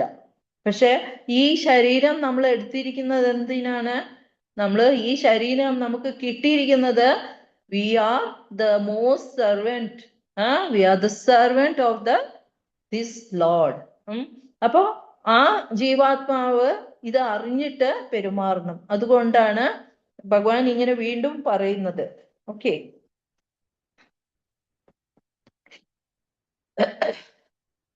അടുത്ത ശ്ലോകം. ന കർമ്മണാമനാരംഭ്യം നൈഷ്കർമ്മ്യം പുരുഷോസ്നുതേ ന ച സന്യസനാദേവ സിദ്ധിം സമധിഗച്ഛതി. അതിനർത്ഥം, വിവർത്തനം. കർമ്മം ചെയ്യാതിരുന്നത് കൊണ്ട് മാത്രം ആരും കർമ്മഫലങ്ങളിൽ നിന്ന് മുക്തരാവുന്നില്ല. കർമ്മം ചെയ്യാതിരുന്നത് കൊണ്ട് മാത്രം.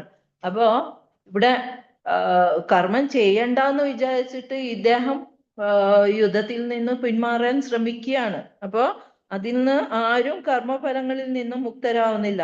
സന്യാസം കൊണ്ട് മാത്രം ഒരാൾ പൂർണ്ണത നേടുകയുമില്ല. കർമ്മം ചെയ്യാതിരുന്നത് കൊണ്ട് മാത്രം ആരും കർമ്മഫലങ്ങളിൽ നിന്നും മുക്തരാവുന്നില്ല. അത് ഇങ്ങനെ ചങ്ങലയിൽ പിണഞ്ഞു ഇരിക്കുകയാണ് നമ്മുടെ കർമ്മഫലങ്ങൾ കാരണം. അപ്പോ അത് നമ്മൾ ക്ലിയർ ചെയ്യാതെ നമുക്ക് സന്യാസത്തിലേക്ക് പോകാൻ സാധ്യമല്ല. തനിക്ക് വിധിക്കപ്പെട്ട കർമ്മങ്ങൾ നിറവേറ്റുക. അർജുനോട് പറയാ, തനിക്ക് വിധിക്കപ്പെട്ട കർമ്മങ്ങൾ നിറവേറ്റുക, പിന്നീട് സന്യാസത്തെ കുറിച്ച് ചിന്തിക്കുക. ഭൗതിക ചിന്താവ്യഗ്രരായ മനുഷ്യരുടെ ഹൃദയശുദ്ധീകരണം നടക്കണം. അങ്ങനത്തെ കർമ്മങ്ങളാണ് വിധിക്കപ്പെട്ടത്. വേദങ്ങളിൽ ഇതെല്ലാം പറഞ്ഞിട്ടുണ്ട്. അപ്പൊ എങ്ങനെയാണ് നമുക്ക് ഇതില് ചേരേണ്ടത്? അങ്ങനെ ചെയ്യാതെ സന്യാസം എടുത്താൽ അത് വിജയിക്കില്ല. മറ്റൊരു ഭാഗത്ത് ഹൃദയശുദ്ധീകരണത്തിനു വേണ്ടി ഭഗവത് സേവനത്തിൽ ഏർപ്പെടുകയാണെങ്കിലോ അത് ഭഗവാൻ സ്വീകരിക്കും, എത്ര തുച്ഛമാണെങ്കിൽ പോലും. നമുക്ക് ഇതാണ് ഇവിടെ പറയുന്നത്. 2 ടൈപ്പ് ആൾക്കാര്. ഒന്ന് ഭക്തിപൂർവം സേവനം അനുഷ്ഠിക്കുന്നവരും, മറ്റേത് അവരുടെ തത്വജ്ഞാനപരവും അനുഭവജ്ഞാനം വെച്ചിട്ട് ചെയ്യുന്നവരും. അതാണ് അവര് അനാലിറ്റിക്കലായിട്ട് അവർ പഠിക്കുന്നതും. ഒന്ന് ഡയറക്റ്റ് ഭഗവത് സേവനത്തിലേക്ക് പോകുന്നതും. ഭഗവത് സേവനം ആവുമ്പോൾ നമ്മൾ ഡയറക്റ്റ് ലിഫ്റ്റ് കയറിയിട്ട് നമ്മൾ ഭഗവാനിലേക്ക് എത്തുവാണ്. മറ്റേതാണെങ്കിൽ കുറേ സ്റ്റെപ്പ്, 10 നില ഉണ്ടെങ്കിൽ 10 നിലയും സ്റ്റെപ്പ് കയറി വേണം പോകാനായിട്ട്. അല്ലെങ്കിൽ 8 നിലയാണെങ്കിൽ 8 നില സ്റ്റെപ്പ് കയറിയിട്ട് വേണം പോവാൻ. ഇത് നമ്മൾ ഭഗവത് സേവ എന്ന് വെച്ചാൽ ഒരു ലിഫ്റ്റ് ഓപ്പൺ ചെയ്യുമ്പോൾ ഷൂ എന്ന് പറഞ്ഞിട്ട് അങ്ങോട്ട് ഭഗവാൻ പരമപദത്തിലേക്ക് എത്തും. അത്രയും ഈസിയാണ്. അപ്പൊ ഇത് പറയുമ്പോ ആൾക്കാർക്ക് മനസ്സിലാകാനായിട്ട് ഞാൻ ചെറിയ ഒരു പഴയ സിനിമ നിങ്ങൾക്ക് ഓർമ്മയുണ്ടോന്ന് അറിയില്ല. ചിന്താവിഷ്ടയായ ശ്യാമളയില് ശ്രീനിവാസൻ ഇങ്ങനെയാണ് പോകുന്നത്. എനിക്ക് സന്യാസം ആവണം, സന്യാസം ആവണമെന്ന് വെച്ചാൽ അദ്ദേഹം അവിടെ ഇതില് പറയുന്നത്, നിങ്ങൾ സന്യാസിക്കാൻ വരുന്നുണ്ടെങ്കിൽ അത് പെട്ടെന്ന് ആവില്ല. ഇത് ഞാൻ മനുഷ്യരെ മനസ്സിലാക്കി തരാൻ വേണ്ടി മാത്രം പറയുന്നതാണ്. അപ്പൊ അങ്ങനെ ആ ശ്രീനിവാസന്റെ ക്യാരക്ടറാണ് നമ്മൾ ഇപ്പോഴും ഓർക്കേണ്ടത്. പെട്ടെന്നൊന്നും നമുക്ക് കയറി സന്യാസിക്കാനൊന്നും പറ്റില്ല. നമുക്ക് ഒരു ഗൃഹനാഥന്റെ ഇതുണ്ടാവും, എന്താ റെസ്പോൺസിബിലിറ്റീസ് ഉണ്ടാവും. അതുപോലെ നമ്മൾ സ്റ്റെപ്പ് ബൈ സ്റ്റെപ്പ് ഓരോന്നും ത്യജിച്ചിട്ട് വേണം. അപ്പൊ അവിടെ വർണ്ണാശ്രമ ധർമ്മം കൂടെ നമ്മൾ നോക്കണം. നമ്മള് ആദ്യം ബ്രഹ്മചര്യം സ്വീകരിക്കുക, അത് കഴിഞ്ഞിട്ട് ഇത് ഗൃഹസ്ഥാശ്രമം എടുക്കുക. ഗൃഹസ്ഥാശ്രമത്തില് കുറെ റെസ്പോൺസിബിലിറ്റി ഉണ്ട്. അതുകൊണ്ട് അത് കഴിഞ്ഞിട്ട് വാനപ്രസ്ഥത്തിലേക്ക് നോക്കുക. അതും കഴിഞ്ഞിട്ടാണ് സന്യാസത്തിലേക്ക് പോകുന്നത്. അപ്പൊ ഈ സ്റ്റെപ്പിലൊക്കെ നമുക്ക് കുറെ കാര്യങ്ങൾ പഠിക്കാനും നമുക്ക് ഓരോ കാര്യം ദൈവത്തെ പറ്റി, ഭഗവാനെ പറ്റി അറിവ് നേടാനും കുറെ കാര്യങ്ങളുണ്ട്. അടുത്തത്, നഹി കശ്ചിത് ക്ഷണമപി ജാതു തിഷ്ഠസ്യ കർമ്മകൃ കാര്യത്തെ ഹ്യവശഃ കർമ്മ സർവപ്രകൃതി ജൈർഗുണൈഹി. വിവർത്തനം. ഭൗതിക പ്രകൃതിയുടെ ത്രിഗുണങ്ങളിൽ നിന്നുളവാക്കുന്ന വാസനകൾക്ക് അനുസരിച്ച്, ഭൗതിക പ്രകൃതിയുടെ ത്രിഗുണങ്ങളിൽ നിന്നുളവാക്കുന്ന വാസനകൾക്ക് അനുസരിച്ച് ഓരോ മനുഷ്യനും കർമ്മം ചെയ്യാൻ നിർബന്ധിതനാണ്. ആർക്കും ഒരൊറ്റ നിമിഷം പോലും കർമ്മത്തിൽ നിന്ന് ഒഴിഞ്ഞ് നിൽക്കാനാവില്ല. നമ്മുടെ കഴിഞ്ഞ ജന്മത്തിൽ എന്താണ് നമ്മുടെ ടേസ്റ്റ്, അല്ലെ? ആ ടേസ്റ്റ് അനുസരിച്ചിട്ടാണ് 3 ത്രിഗുണങ്ങൾ, അല്ലെ? സത്വം, രജം, താമസ്. അപ്പൊ ഈ 3 ഗുണങ്ങള് അനുസരിച്ചിട്ടാണ് നമുക്ക് ബർത്ത് കിട്ടുന്നത്. നമ്മുടെ ആഗ്രഹങ്ങൾ എന്തായിരുന്നു? നമ്മൾ ഏറ്റവും പ്രോമിനന്റ് ആയിട്ടുള്ള ആഗ്രഹം എന്തായിരുന്നു? നമ്മള് എന്തോ ഭാഗ്യം ചെയ്തത് കൊണ്ടാണ് നമ്മളിപ്പോ ഈ ഭഗവത്ഗീതയെ കുറിച്ചും അല്ലെങ്കിൽ സാത്വിക തലത്തിലേക്ക് നമ്മൾ വളരുന്നു. പക്ഷെ നമുക്ക് ഒരേ ആത്മാവാണെങ്കിൽ പോലും അത് ബാഹ്യമായിട്ടുള്ള മീഡിയാസ് അല്ലെങ്കിൽ ബാഹ്യമായിട്ടുള്ള ഓരോ ഭൗതിക അഭിലാഷങ്ങൾ കാരണം അത് രജോ ഗുണമായിട്ട് മാറും. അതേ ഒരു ആത്മാവ് തമോ ഗുണത്തിലും പ്രവർത്തിക്കും. അപ്പോ ഒരേ ദിവസമാണെങ്കിൽ പോലും രാവിലെ നമ്മൾ നന്നായിട്ട് പൂജയും ചെയ്ത് പ്രാർത്ഥനയും ചെയ്ത് ഭഗവത്ഗീതയൊക്കെ ചെയ്തെന്ന് വെച്ചാൽ ഉച്ചയാവുമ്പോഴേക്കും ഒരു സിനിമ കാണണം, അല്ലെങ്കിൽ ഓഫീസിൽ പോയിട്ട് ആ ബോസിനോട് സംസാരിക്കണം, അല്ലെങ്കിൽ ബോസ് നമ്മളെ വഴക്ക് പറയും, അല്ലെങ്കിൽ നമ്മൾ ആ ഒരു തലത്തിൽ നമ്മൾ രജോ ഗുണത്തിലേക്ക് പോയി. പിന്നെ നമ്മൾ രാത്രി ആവുമ്പോഴെന്താണ് സംഭവിക്കുന്നത്? നമുക്ക് ഇന്ന് ഒന്ന് ക്ലബിലൊക്കെ പോയിട്ട് വരാം എന്ന് പറയുമ്പോ നമ്മൾ തമോ ഗുണത്തിലായി പോയി, അല്ലെ? പിന്നെ നിദ്രയിലാണ്ടു. നിദ്രയാവുമ്പോ തന്നെ അലസത, നിദ്ര, ഇതെല്ലാം തമോ ഗുണത്തിലാണ്.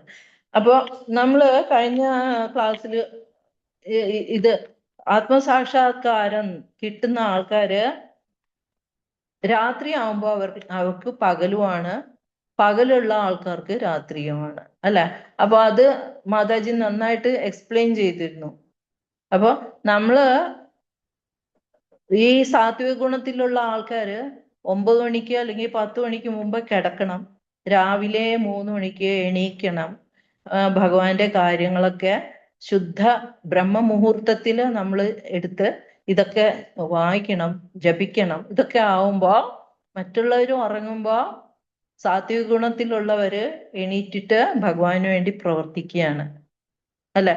അപ്പോ ഇതാണ് നമ്മൾ നമ്മള് ഉറങ്ങുമ്പോ മറ്റുള്ളവർക്ക് പകലാണ്. ഒരു 12 മണി 1 മണി വരെ റോഡിൽ അലയുകയും അല്ലെങ്കിൽ ബാക്കി എല്ലാ കാര്യങ്ങളും നൈറ്റ് ഷോ അങ്ങനെ ഇങ്ങനെയൊക്കെ ആയിട്ട് അവര് സമയം കളയുകയും ചെയ്യുന്നു.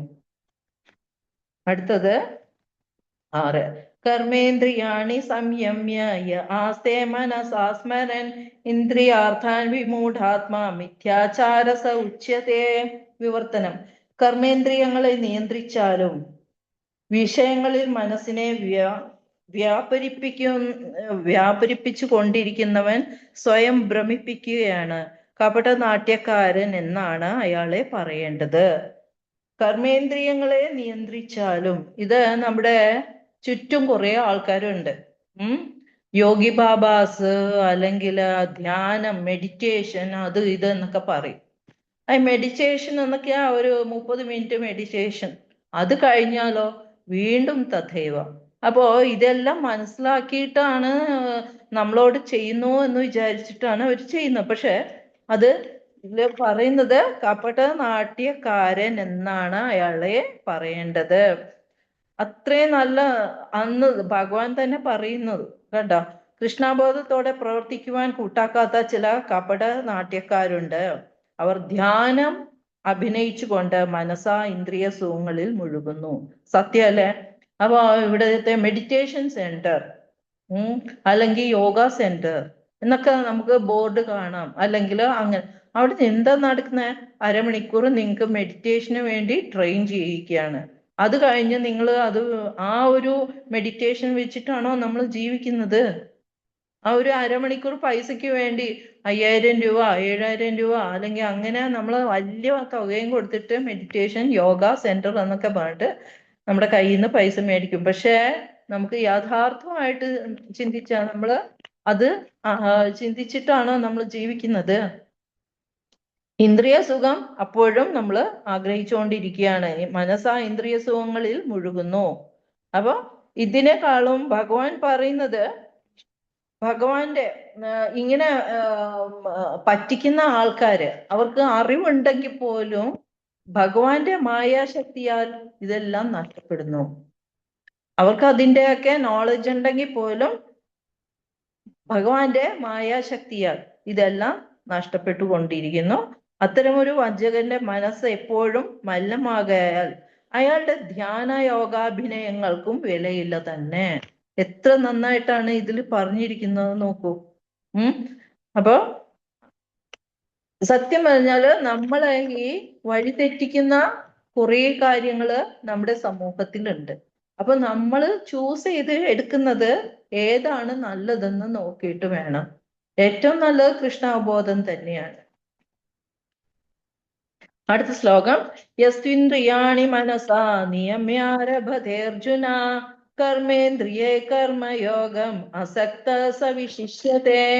വിവർത്തനം. മറ്റൊരു തരത്തിൽ പറഞ്ഞാൽ ആത്മാർത്ഥതയുള്ള ഒരാൾ പ്രവർത്തന നിരതമായ ഇന്ദ്രിയങ്ങളെ, എങ്ങനെ ആത്മാർത്ഥതയുള്ള ഒരാൾ പ്രവർത്തന നിരതമായ ഇന്ദ്രിയങ്ങളെ മനസ്സിൽ നിയന്ത്രിക്കാൻ ശ്രമിച്ചുകൊണ്ട് ആസക്തി കൂടാതെ, മനസ്സിനെ നിയന്ത്രിച്ചുകൊണ്ട് ആസക്തി കൂടാതെ കൃഷ്ണാവബോധപരമായ കർമ്മങ്ങളിൽ ഏർപ്പെടുകയാണെങ്കിൽ അയാളാണ് അത്യുത്തമൻ. അപ്പൊ ഉത്തമൻ ആരാണ്?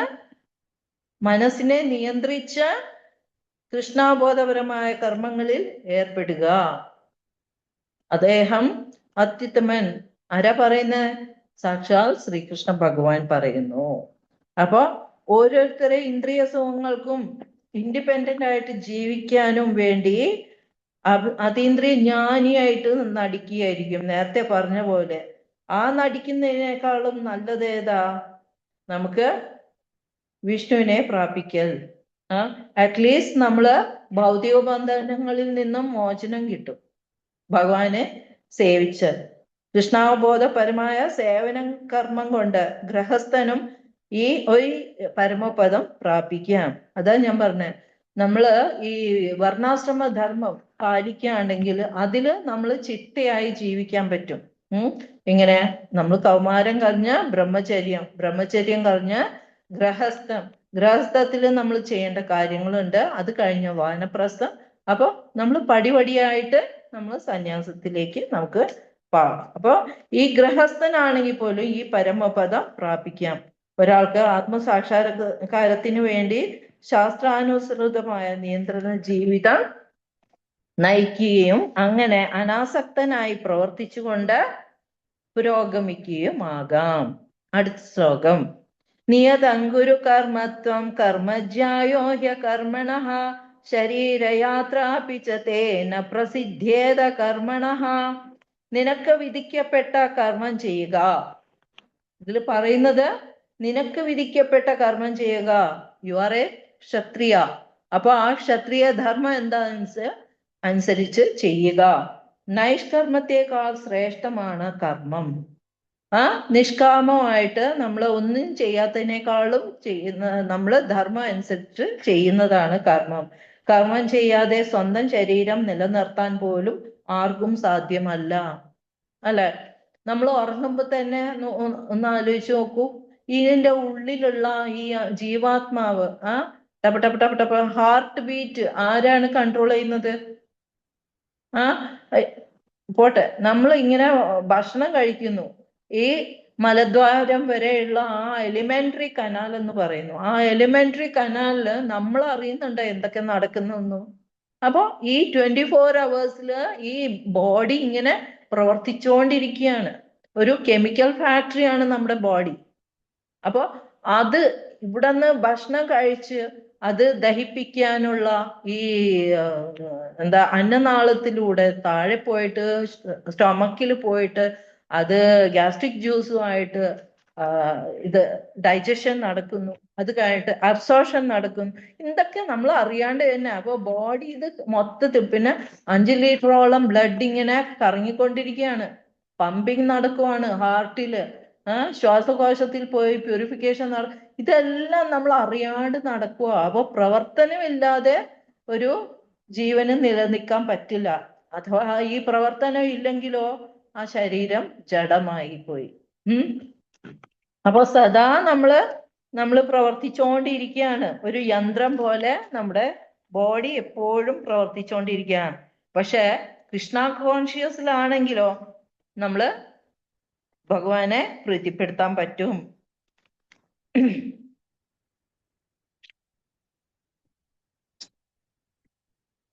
9ാമത്തെ യജ്ഞാർത്ഥ കർമ്മണോന്യത്ര ലോകോയം കർമ്മ ബന്ധനഃ തദർത്ഥം കർമ്മ കൗന്തേയ മുക്തസംഗ സമാചര. വിവർത്തനം: കർമ്മം വിഷ്ണുവിനായിട്ടുള്ള യജ്ഞം എന്ന നിലയിൽ അനുഷ്ഠിക്കേണ്ടതാണ്. കർമ്മം വിഷ്ണുവിനായിട്ടുള്ള, നമ്മൾ എന്താണോ ചെയ്യുന്നത് വിഷ്ണുവിനായിട്ടുള്ള യജ്ഞം എന്ന നിലയിൽ അനുഷ്ഠിക്കേണ്ടതാണ്. അല്ലെങ്കിൽ അത് മനുഷ്യനെ ഭൗതിക ലോകത്തോട് കൂടുതൽ ബന്ധിക്കുകയേ ഉള്ളൂ. എന്താണെങ്കിലും എവിടെയാണ് ഇതേ ശ്ലോകം? ഇനി 9ാമത്തെ ശ്ലോകം ഇതുപോലത്തെ ശ്ലോകം വരുന്നു. യത് കരോഷി യദസ്നാസി യജുഹോഷി ദദാസി യത്. 9ാം ചാപ്റ്ററിൽ 27. യത് തപസ്സി കൗന്ദേയ തത് കുരുഷ്വ മത് അർപ്പണം. എനിക്ക് വേണ്ടി അർപ്പിക്കുക. നീ എന്ത് ചെയ്യുന്നുവോ, നീ എന്ത് ജപിക്കുന്നുവോ, നീ എന്ത് ദാനം ചെയ്യുന്നുവോ, നീ എന്ത് ചെയ്താലും അത് മത് അർപ്പണം, എനിക്ക് വേണ്ടി അർപ്പിക്കുക. അതാണ് ഭഗവാൻ പറയുന്നത്. വിഷ്ണുവിനായുള്ള യജ്ഞം എന്ന നില അനുഷ്ഠിക്കേണ്ടതാണ്. അല്ലെങ്കിൽ അത് മനുഷ്യനെ നമ്മൾ വീണ്ടും വീണ്ടും ഇതേ ലോകത്തേക്ക് വീണ്ടും ജനന മരണ ഈ ചക്രത്തിൽ കിടന്ന് തിരിയും. ഭൗതിക ലോകത്തോട് കൂടുതൽ ബന്ധിക്കുകയുള്ളൂ. കുന്തിപുത്ര, നിന്റെ നിർദ്ദിഷ്ട കർമ്മങ്ങളെ ഭഗവാന്റെ സംതൃപ്തിക്കായി നിർവഹിക്കൂ. അങ്ങനെ ചെയ്താൽ നിനക്ക് എന്നെന്നും ബന്ധമുക്തനായിരിക്കാം. ഇത് യജ്ഞം എന്ന് വെച്ചാൽ എന്താ? യജ്ഞപുരുഷൻ എന്ന് വെച്ചാൽ സാക്ഷാൽ വിഷ്ണു തന്നെയാണ്. അപ്പൊ നമ്മൾ എന്ത് ചെയ്തിട്ടുണ്ടെങ്കിൽ യോഗാനുഷ്ഠാനം എന്താണെന്ന് വെച്ചാലും എന്ത് യജ്ഞാചരണങ്ങളാണെങ്കിലും വിഷ്ണുവിന്റെ സംതൃപ്തിക്കായിട്ടാണ് നമ്മൾ ചെയ്യേണ്ടത്. അതൊരു നല്ല, നമ്മൾ സ്വയം ചെയ്യാനിരിക്കരുത്. നമ്മൾ ട്രെയിനിങ് എടുക്കും. ഏതെങ്കിലും നല്ലൊരു ഗുരുപരമ്പരയിലുള്ള കൃഷ്ണ ഭക്തന്റെ കീഴിലോ അല്ലെങ്കിൽ അർജുനൻ ലഭിച്ച പോലെ ഭഗവാന്റെ നേരിട്ടുള്ള ഉപദേശം വഴിക്കോ ജാഗ്രതയോടെ പരിശീലിക്കേണ്ടതാണ്. വെറുതെ നമുക്ക് തോന്നും പോലെ ചെയ്യരുത്. അതിന്റെ വരും പാരായകൾ കൂടെ നമ്മൾ അനുഭവിക്കേണ്ടി വരും. അപ്പൊ നമ്മൾ ചെയ്യുമ്പോ ഭഗവാന്റെ ഭക്തന്മാരിൽ നിന്ന് കേൾക്കുക, പരമ്പരയിലൂടെ കേൾക്കുക. അല്ലെങ്കിൽ ഇപ്പോ ഭഗവാന് അർജുനൻ ഇത് കേൾക്കുന്നുണ്ടെങ്കിൽ അർജുനൻ ആർക്ക് വേണ്ടിയാണ് ചെയ്യുന്നത്? അർജുനനോ കൃഷ്ണനോ ഇത് യുദ്ധം ചെയ്യേണ്ട കാര്യമില്ല. നമുക്ക് വേണ്ടി, നമ്മള് നന്നാവാനായിട്ട് അവിടെ ഒരു ആക്ടിങ് ആണ് നടക്കുന്നത്. ഓക്കെ, അപ്പൊ അടുത്ത ശ്ലോകം 10ാം ശ്ലോകം. സഹയജ്ഞ പ്രജാ സൃഷ്ട്വാ പുരോവാച പ്രജാപതിഃ അനേന പ്രവസിഷ്യധ്വം ഏഷവോ സ്തുഷ്ട കാമദുഃഖ. വിവർത്തനം. സൃഷ്ടിയുടെ ആരംഭത്തിൽ പ്രജാപതി ദേവന്മാരെയും മനുഷ്യരെയും ഒപ്പം തന്നെ വിഷ്ണുവിനായുള്ള യജ്ഞങ്ങളെയും ഉൽപ്പാദിപ്പിച്ച ശേഷം അവരെ ഇങ്ങനെ ആശീർവദിച്ചു. അപ്പൊ ഓരോ കാര്യം ഇവിടെ പറഞ്ഞുകൊണ്ടിരിക്കുകയാണ്. എനിക്കായിട്ട് വിഷ്ണുവിനെ പ്രീതിപ്പെടുത്താനായിട്ട് കുറെ കർമ്മങ്ങൾ ചെയ്യാനും പറഞ്ഞിട്ടുണ്ട്. ഇവിടെ എങ്ങനെയാണ് ആ കർമ്മങ്ങൾ തുടങ്ങിയത്, യജ്ഞങ്ങൾ തുടങ്ങിയത്? സൃഷ്ടിയുടെ ആരംഭത്തിൽ തന്നെ പ്രജാപതി ദേവന്മാരെയും മനുഷ്യരെയും ഒപ്പം തന്നെ വിഷ്ണുവിനായിട്ടുള്ള യജ്ഞങ്ങളെയും ഉൽപ്പാദിപ്പിച്ച ശേഷം അവരെ ഇങ്ങനെ ആശീർവദിച്ചു. ഈ യജ്ഞത്തെ കൊണ്ട് നിങ്ങൾ സന്തുഷ്ടരാവുക. മോക്ഷപ്രാപ്തിക്കും സുഖജീവിതത്തിനും വേണ്ടുന്നതെല്ലാം ഇതിൽ നിന്ന് നിങ്ങൾക്ക് ലഭിക്കും. എത്ര നല്ലതാ അല്ലെ? ബദ്ധരായ ജീവാത്മാക്കൾക്ക് ഈശ്വരധാമത്തിൽ തിരിച്ചെത്താൻ ഒരവസരം ഭഗവാൻ തന്നെ നൽകുന്നു. നമ്മൾ അവിടെ നിന്നാണ് വന്നത്. നമ്മൾ വഴി തെറ്റി ഇങ്ങനെ ഇവിടെ കിടന്ന് കറയുവാണ്. കറങ്ങി നമുക്ക് വഴി അറിയില്ല. അപ്പൊ എന്താണ്, സൃഷ്ടിയുടെ ആരംഭത്തിൽ തന്നെ എല്ലാം ഇവിടെ സെറ്റ് ചെയ്ത് വെച്ചിട്ടുണ്ട്. നമ്മൾ ആകെ ഇത് ചെയ്താൽ മതി. ഓക്കെ. ജീവാത്മാക്കൾക്ക് ഈശ്വരധാമത്തിൽ തിരിച്ചെത്താൻ ഒരവസരം നൽകുകയാണ് ഭൗതിക സർഗത്തിലൂടെ സൃഷ്ടാവ് വിഷ്ണു ചെയ്തത്. ഭഗവാൻ വിഷ്ണു കൃഷ്ണനുമായിട്ടുള്ള ബന്ധം, വിഷ്ണുവും കൃഷ്ണനും വ്യത്യാസമൊന്നുമില്ല. ബന്ധം വിസ്മരിച്ചു പോയത് കൊണ്ട് നമ്മള് ഒരു കാലത്ത് നമ്മൾ ഭഗവാന്റെ തന്നെ സേവകരായിരുന്നു, ആ പരമപദത്തിൽ എത്തിയിരുന്നു. പക്ഷെ ജലസ് എന്നൊരു ക്യാരക്ടർ എവിടെയോ നമുക്ക് ഇത് വന്നു. ഭഗവാനെ പോലെ നമുക്ക് ഭഗവാന്റെ അതേ പോലെ നമുക്ക് അനുഭവിക്കണം എന്ന ഒരു തോന്നൽ വന്നു. ഈ തോന്നലൊന്നും പാടില്ല. അവിടെ പോകുന്നതിന് മുമ്പ് ഈ തോന്നലൊക്കെ മാറിയിട്ടാണ് നമ്മള് ഗോലോകത്ത് എത്തുന്നത്. എന്നിരുന്നാൽ പോലും എപ്പോഴോ നമുക്ക് ആ തോന്നല് തിരിച്ചു വന്നു. അപ്പൊ നമ്മൾ വീണ്ടും നമ്മുടെ അവിടെ എത്രയോ ഇതിന്ന് നമ്മൾ താഴെ വന്നിട്ട് നമ്മൾ ഇപ്പോ ഈ ഒരു ഭൗതിക പരിമിതിയിൽ വന്ന് പെട്ടിരിക്കുകയാണ്. ബദ്ധരായി ഈ പ്രപഞ്ചത്തിലെ ജീവാത്മാക്കളെല്ലാം അങ്ങനെയാണ് പെട്ടിരിക്കുന്നത്. വൈദിക സിദ്ധാന്തങ്ങൾ ഈ സനാതന ബന്ധത്തെ കുറിച്ച് മനസ്സിലാക്കാൻ സഹായിക്കുന്നു. ഭഗവത്ഗീത ഉപദേശിക്കുന്ന പോലെ വേദിശ്ച സർവേ അഹമേവ വേദ്യോ, ഭഗവാനെ അറിയലാണ് വേദങ്ങളുടെ ഉദ്ദേശം. അതാണ്. അപ്പോ ഇവിടെ പ്രജാപതി എന്ന് പറഞ്ഞിട്ടുണ്ട് അല്ല, എല്ലാവരുടെയും പതിയാണ് ഭഗവാൻ. അപ്പോ പ്രജകളുടെ പതിയാണ്. അപ്പോ അതുകൊണ്ടാണ് ആ പ്രജാപതി എന്നൊരു വാക്കും അവിടെ വന്നിരിക്കുന്നത്. 11 ദേവാൻ ഭാവയതാനേന തേ ദേവാ ഭാവയന്തു വഹ പരസ്പരം ഭാവയന്ത ശ്രേയ പരമവാപ്സ്യത. വിവർത്തനം. ദേവന്മാർ യജ്ഞം കൊണ്ട് സന്തുഷ്ടരായാൽ നിങ്ങളെ അവർ സന്തുഷ്ടരാക്കും. ദേവന്മാർ സന്തുഷ്ടരായാൽ, യജ്ഞം കൊണ്ട് സന്തുഷ്ടരായാൽ നിങ്ങളെ അവർ സന്തുഷ്ടരാക്കും. ഇങ്ങനെ പരസ്പര പ്രീണനം കൊണ്ട് രണ്ടു കൂട്ടർക്കും പരമശ്രേയസ് അനുഭവിക്കാം. ഇവിടെ വളരെ ഇമ്പോർട്ടൻ്റ് ആയിട്ടുള്ള ഒരു കാര്യമുണ്ട്. ഇവിടെ ഭൗതിക കാര്യങ്ങളുടെ അധികാരന്മേൽ ഇത് പെട്ട ഭരണകർത്താക്കൾ ദേവന്മാരാണ്. ഇവിടെ ഭൗതികമായി നമ്മൾ ഓരോ കാര്യവും ആഗ്രഹിക്കുന്നുണ്ടല്ലോ. അപ്പൊ അതിൻ്റെയൊക്കെ അധികാരം ആർക്കാണ്? ഈ ദേവന്മാർക്കാണ്. ചില യജ്ഞങ്ങൾ ദേവന്മാരെ പ്രീതിപ്പെടുത്തുവാൻ വേണ്ടിയുള്ളതാണ്. ഇതെല്ലാം നടത്തുന്നതും വിഷ്ണു പ്രീതിക്ക് വേണ്ടിയാണ്. ഈ ദേവന്മാരെല്ലാം ഭഗവാന്റെ ഓരോ അംശങ്ങളാണ്, ഓരോ എന്താ പറയാ, ബോഡി പാർട്സ് എന്ന് പറയാം, അവയവങ്ങളാന്ന് പറയാം. ഭഗവാന്റെ ഇപ്പൊ ചന്ദ്രനും സൂര്യനും ഭഗവാന്റെ കണ്ണുകളാണ്. അതുപോലെ ഓരോ ദേവന്മാരും ഭഗവാന്റെ ബോഡി പാർട്ടാണ്, അവയവങ്ങളാണ്. അപ്പൊ നമ്മള് ഇവരെയാണ് പ്രീതിപ്പെടുത്തുന്നത്. നമ്മുടെ കുറച്ച് ബുദ്ധി ശൂന്യത ആയതുകൊണ്ട് നമ്മൾ ഈ ദേവന്മാരുടെ പുറകിലാണ് പോകുന്നത് അല്ലെ. നമ്മുടെ ആഗ്രഹത്തിന് അത് വേണം, ഇത് വേണം, ഗണേശൻ വേണം, സുബ്രഹ്മണ്യം വേണം, അല്ലെങ്കിൽ ലക്ഷ്മി ദേവി വേണം, വരുണൻ വേണം, ഇന്ദ്രൻ വേണം, ചന്ദ്രൻ വേണം. ഇങ്ങനെ ഓരോരോ കാര്യത്തിന് നമ്മൾ ഓരോരുത്തർക്ക് പ്രീതിപ്പെടുത്താൻ യജ്ഞം ചെയ്യുന്നു.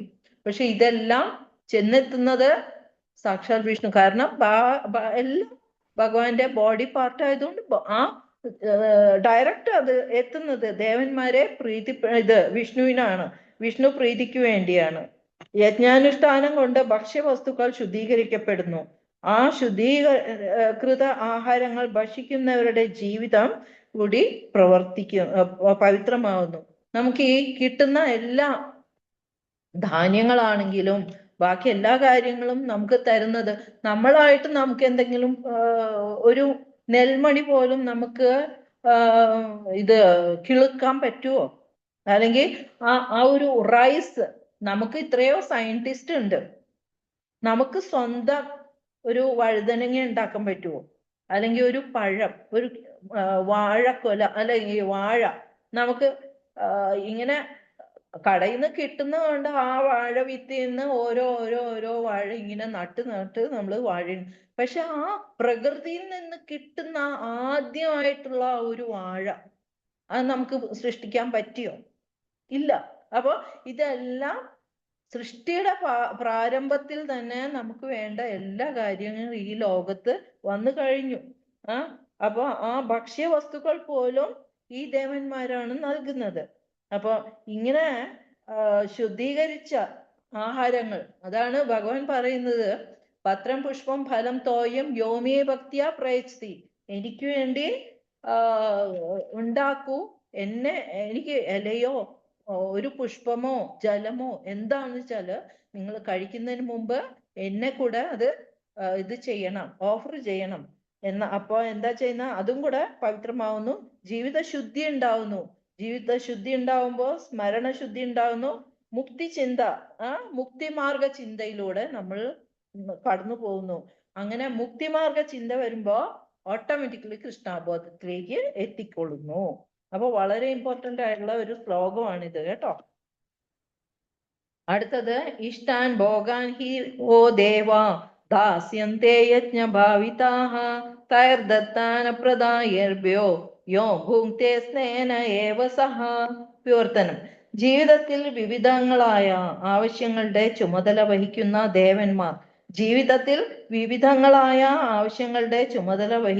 ദേവന്മാർ യജ്ഞത്താൽ സന്തുഷ്ടരായി അവശ്യ വിഭവങ്ങളെല്ലാം മനുഷ്യർക്ക് നൽകും. ഈ അനുഗ്രഹങ്ങളെ ആ ദേവന്മാർക്ക് തിരിച്ചു സമർപ്പിക്കാതെ മുഴുവനും ആസ്വദിക്കുന്നവൻ ചോരൻ തന്നെയാണ്. മനസ്സിലായോ? അപ്പൊ നമ്മൾ ഇന്ദ്രിയ സുഖങ്ങൾക്ക് വേണ്ടിയാണ് ഇതെല്ലാം ഭക്ഷിക്കുന്നത്. നമ്മൾ അതിന്റെ ഒരു അംശം ഭഗവാന് തിരിച്ചു നൽകുന്നില്ല. അങ്ങനെ ആവുമ്പോ എന്താ സംഭവിക്കുന്ന? നമുക്ക് ഈ യജ്ഞം കൊണ്ട് എല്ലാം നമുക്ക് നൽകി അല്ലേ? ഈ ഭഗവാന്റെ കിങ്കരന്മാര് എന്ന് പറയുന്ന ദേവന്മാര് തന്നെയാണ് എല്ലാം നമുക്ക് ഈ ഇത് കിട്ടുന്നത്. എന്നാൽ എന്താണ്, നമ്മുടെ കാര്യം കഴിഞ്ഞാൽ പിന്നെ നമ്മള് അവരെ മറന്നു പോകുന്നു. ഇത് ഓരോ ഇതിൽ നോക്കുമ്പോ ഇപ്പൊ കാളി ദേവിയിലൊക്കെ, കാളി ക്ഷേത്രത്തിലൊക്കെ മാംസം ഇത് ചെയ്യുന്നുണ്ട്, ഓഫർ ചെയ്യുന്നുണ്ട്. അത് മാംസ ബുക്കുകൾ അവിടെ പോവുള്ളൂ. പിന്നെ സാത്വിക ഗുണമുള്ളവരാണെങ്കിലോ വിഷ്ണുവിനെ പൂജിക്കുന്നു, വിഷ്ണുവിനെ ആരാധിക്കുന്നു. അപ്പൊ വിഷ്ണുവിന്റെ ഭക്തന്മാരെന്താ ചെയ്യുന്ന? ഭഗവാനെ പ്രസാദം ഓഫർ ചെയ്തിട്ടേ കഴിക്കുള്ളൂ.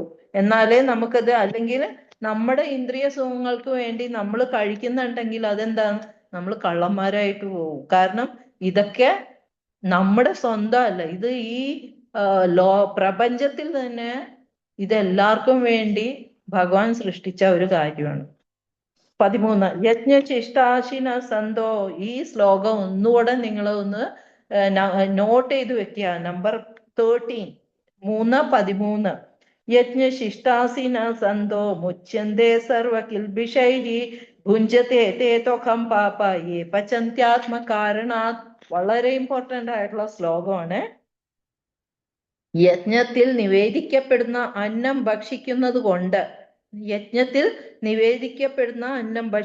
കൊണ്ട് ഭഗവത് ഭക്തന്മാർ സർവ പാപങ്ങളിൽ നിന്നും മുക്തരാവുന്നു. വളരെ ഇമ്പോർട്ടന്റ് ആണ്. പ്രസാദം കഴിക്കണം എന്ന് പറയുമ്പോഴേ അതുകൊണ്ടാണ് നമ്മൾ ചെയ്യുന്നത്. അപ്പൊ ഒരു ഭക്തൻ ഭഗവാന് കൊടുക്കാതെ ഭക്തൻ കഴിക്കില്ല. അപ്പോഴ് അത് കാരണം എല്ലാ കാര്യത്തിലും നമ്മള് ഈ ഒരു ചെടിയിൽ നിന്ന് ഒരു പഴം പറിക്കുകയോ അല്ലെങ്കിൽ ഒരു പച്ചക്കറി പറിക്കുകയോ എന്ന് വെച്ചാൽ ആ ചെടിക്ക് വേദനിക്കും. അപ്പൊ നമ്മൾ എന്താ ചെയ്യാ, ആ എടുത്ത പഴം ഭഗവാനെ ഓഫർ ചെയ്യുക, അല്ലെങ്കിൽ എടുത്ത പച്ചക്കറി ഇത് ഒരു വിഭവം ഉണ്ടാക്കിയിട്ട് ഭഗവാനെ ഓഫർ ചെയ്യുക. അപ്പൊ ഭഗവാനെ ഓഫർ ചെയ്താൽ ആ പാപമൊക്കെ ഭഗവാൻ എടുത്തോളും, നമ്മൾ ഒന്നും നോക്കണ്ട. നമുക്ക് പ്രസാദമാണ് കിട്ടുന്നത്. ആ പ്രസാദം കഴിച്ചാലുള്ള ഗുണം നേരത്തെ ഞാൻ പറഞ്ഞു, നമ്മുടെ ജീവിത ശുദ്ധി ഉണ്ടായി, സ്മരണശുദ്ധി ഉണ്ടായി, നമ്മള് മുക്തിമാർഗ ചിന്തയുണ്ടായി, പിന്നെ കൃഷ്ണാബോധത്തിലേക്ക് പോയി. സ്വയം ആസ്വദിക്കാൻ വേണ്ടി മാത്രം ഭക്ഷണം ഉണ്ടാക്കുന്നവൻ പാപത്തെയാണ് ഭുജിക്കുന്നത്. മനസ്സിലായോ? അപ്പൊ നമ്മൾ ഡെയിലി, നിങ്ങൾക്ക് ബുദ്ധിമുട്ടുണ്ടെന്ന് എനിക്കറിയാം, എന്നാലും ഞാൻ പറയാണ്, അറ്റ്ലീസ്റ്റ് ഒരു പഴമെങ്കിലും ഡെയിലി ഭഗവാനെ ഓഫർ ചെയ്യാൻ ശ്രമിക്കുക. എന്നിട്ട് പറയാ, പത്രം പുഷ്പം ഫലം തോയും യോമേ ഭക്തിയാ പ്രയച്ഛതി. വലിയ മന്ത്രങ്ങളോ തന്ത്രങ്ങളോ ഒന്നും വേണ്ട, ഭഗവാനെ ഇത് സ്വീകരിക്കുക. നമ്മുടെ ബോധമാണ് ഭഗവാൻ നോക്കുന്നത്, നമ്മുടെ ആ ആറ്റിറ്റ്യൂഡ്, ഭാവം, അതാണ് ഭഗവാൻ നോക്കുന്നത്. അടുത്ത ശ്ലോകം 14. അന്നാത് ഭവന്തി ഭൂതാനി പർജന്യാദന്ന സംഭവഃ യജ്ഞാത് ഭവതി പർജന്യോ യജ്ഞകർമ്മ സമുദ്ഭവഃ. വളരെ ഇമ്പോർട്ടൻ്റ് ആണ്. എല്ലാ ജീവജാലങ്ങളും ധാന്യങ്ങൾ കൊണ്ട് ജീവിക്കുന്നു, അല്ല? ധാന്യങ്ങൾ ഇല്ലാത്ത ആരുമില്ല. എല്ലാ ജീവജാലങ്ങൾക്കും ധാന്യങ്ങൾ കൊണ്ട് ജീവിക്കുന്നു. അതാകട്ടെ മഴ മൂലം ഉണ്ടാവുന്നു. ധാന്യങ്ങൾ എങ്ങനെ ഉണ്ടാവുന്നു? മഴ മൂലം ഉണ്ടാവുന്നു. മഴ യജ്ഞത്തിൽ നിന്നുണ്ടാവുന്നു. മഴ എങ്ങനെ ഉണ്ടാവുന്നു? യജ്ഞത്തിൽ നിന്നും ഉണ്ടാവുന്നു. യജ്ഞങ്ങൾ വിധി പ്രകാരമുള്ള കർമ്മത്തിൽ നിന്നും ഉണ്ടാവുന്നു. അപ്പൊ മഴ യജ്ഞത്തിൽ നിന്നും ഉണ്ടാവുന്നു, യജ്ഞങ്ങൾ വിധി പ്രകാരമുള്ള കർമ്മത്തിൽ നിന്നും ഉണ്ടാവുന്നു. അതിന്റെ ഫലമാണ് നമുക്ക് കിട്ടുന്ന ധാന്യങ്ങൾ. ഇതൊക്കെ അത്യസ്റ്റ് ചോദിക്കാം, ഇതെങ്ങനെ മഴയിൽ നിന്ന് ഇങ്ങനെ നിങ്ങൾക്ക് ധാന്യം കിട്ടുമെന്ന്. ഇതൊക്കെ ആദ്യം കൂടെ നമ്മൾ ഓരോ ജീവാത്മാവും ഒരു ധാന്യമണികളായിട്ട് ഇതില് ഉണ്ടാവുമ്പോ ഈ ജീവനാണ് വരുന്നത്, അതില് ജീവനാണ് വരുന്നത്, അല്ലെ? ഒരു മഴ പെയ്യുമ്പോ ആ ധാന്യം കിളിർത്തു വരുന്നു, അല്ലെ? ഒരു ജീവനാണ്, ആ ആത്മാവാണ്. എല്ലാ ചരാചരങ്ങളിലും, എല്ലാ സമൂഹം സർവഭൂതേഷു, എല്ലാ ഇതിലും ഭഗവാൻ കുടികൊള്ളുവാണ്. അപ്പോ ഒരേപോലെയാണ് കുടികൊള്ളുന്നത്. സകല യജ്ഞങ്ങളുടെയും ഭോക്താവ് യജ്ഞപുരുഷൻ എന്നറിയപ്പെടുന്ന ദേവാതിദേവനായ ശ്രീ ഭഗവാനാണ്. ഇന്ദ്രൻ, ചന്ദ്രൻ, വരുണൻ തുടങ്ങിയ ഭൗതിക കാര്യങ്ങളുടെ അധിപതികളാണ്.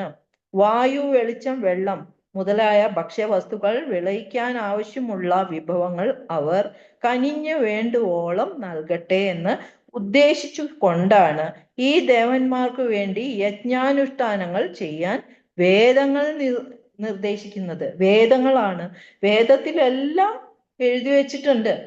യജ്ഞങ്ങള് ചെയ്താല് നിങ്ങൾക്ക് എന്തൊക്കെ കിട്ടും, ആരെയൊക്കെ നിങ്ങള് സന്തോഷിപ്പിക്കാൻ പറ്റും, ആ സന്തോഷിപ്പിക്കുമ്പോൾ നിങ്ങൾക്ക് നിങ്ങൾക്ക് വായു, വെള്ളം, വെളിച്ചം എല്ലാം കിട്ടുന്നു. ഇന്ദ്രൻ, ചന്ദ്രൻ, ചന്ദ്രനില്ലാതെ ഒരു ചെടിയും തളിർക്കുകയില്ല. ചന്ദ്രന്റെ ആ നിലാവ് കാരണം എല്ലാ ജീവവായു കിട്ടുന്നത് ചന്ദ്രന്റെ ആ നിലാവ് കാരണമാണ്.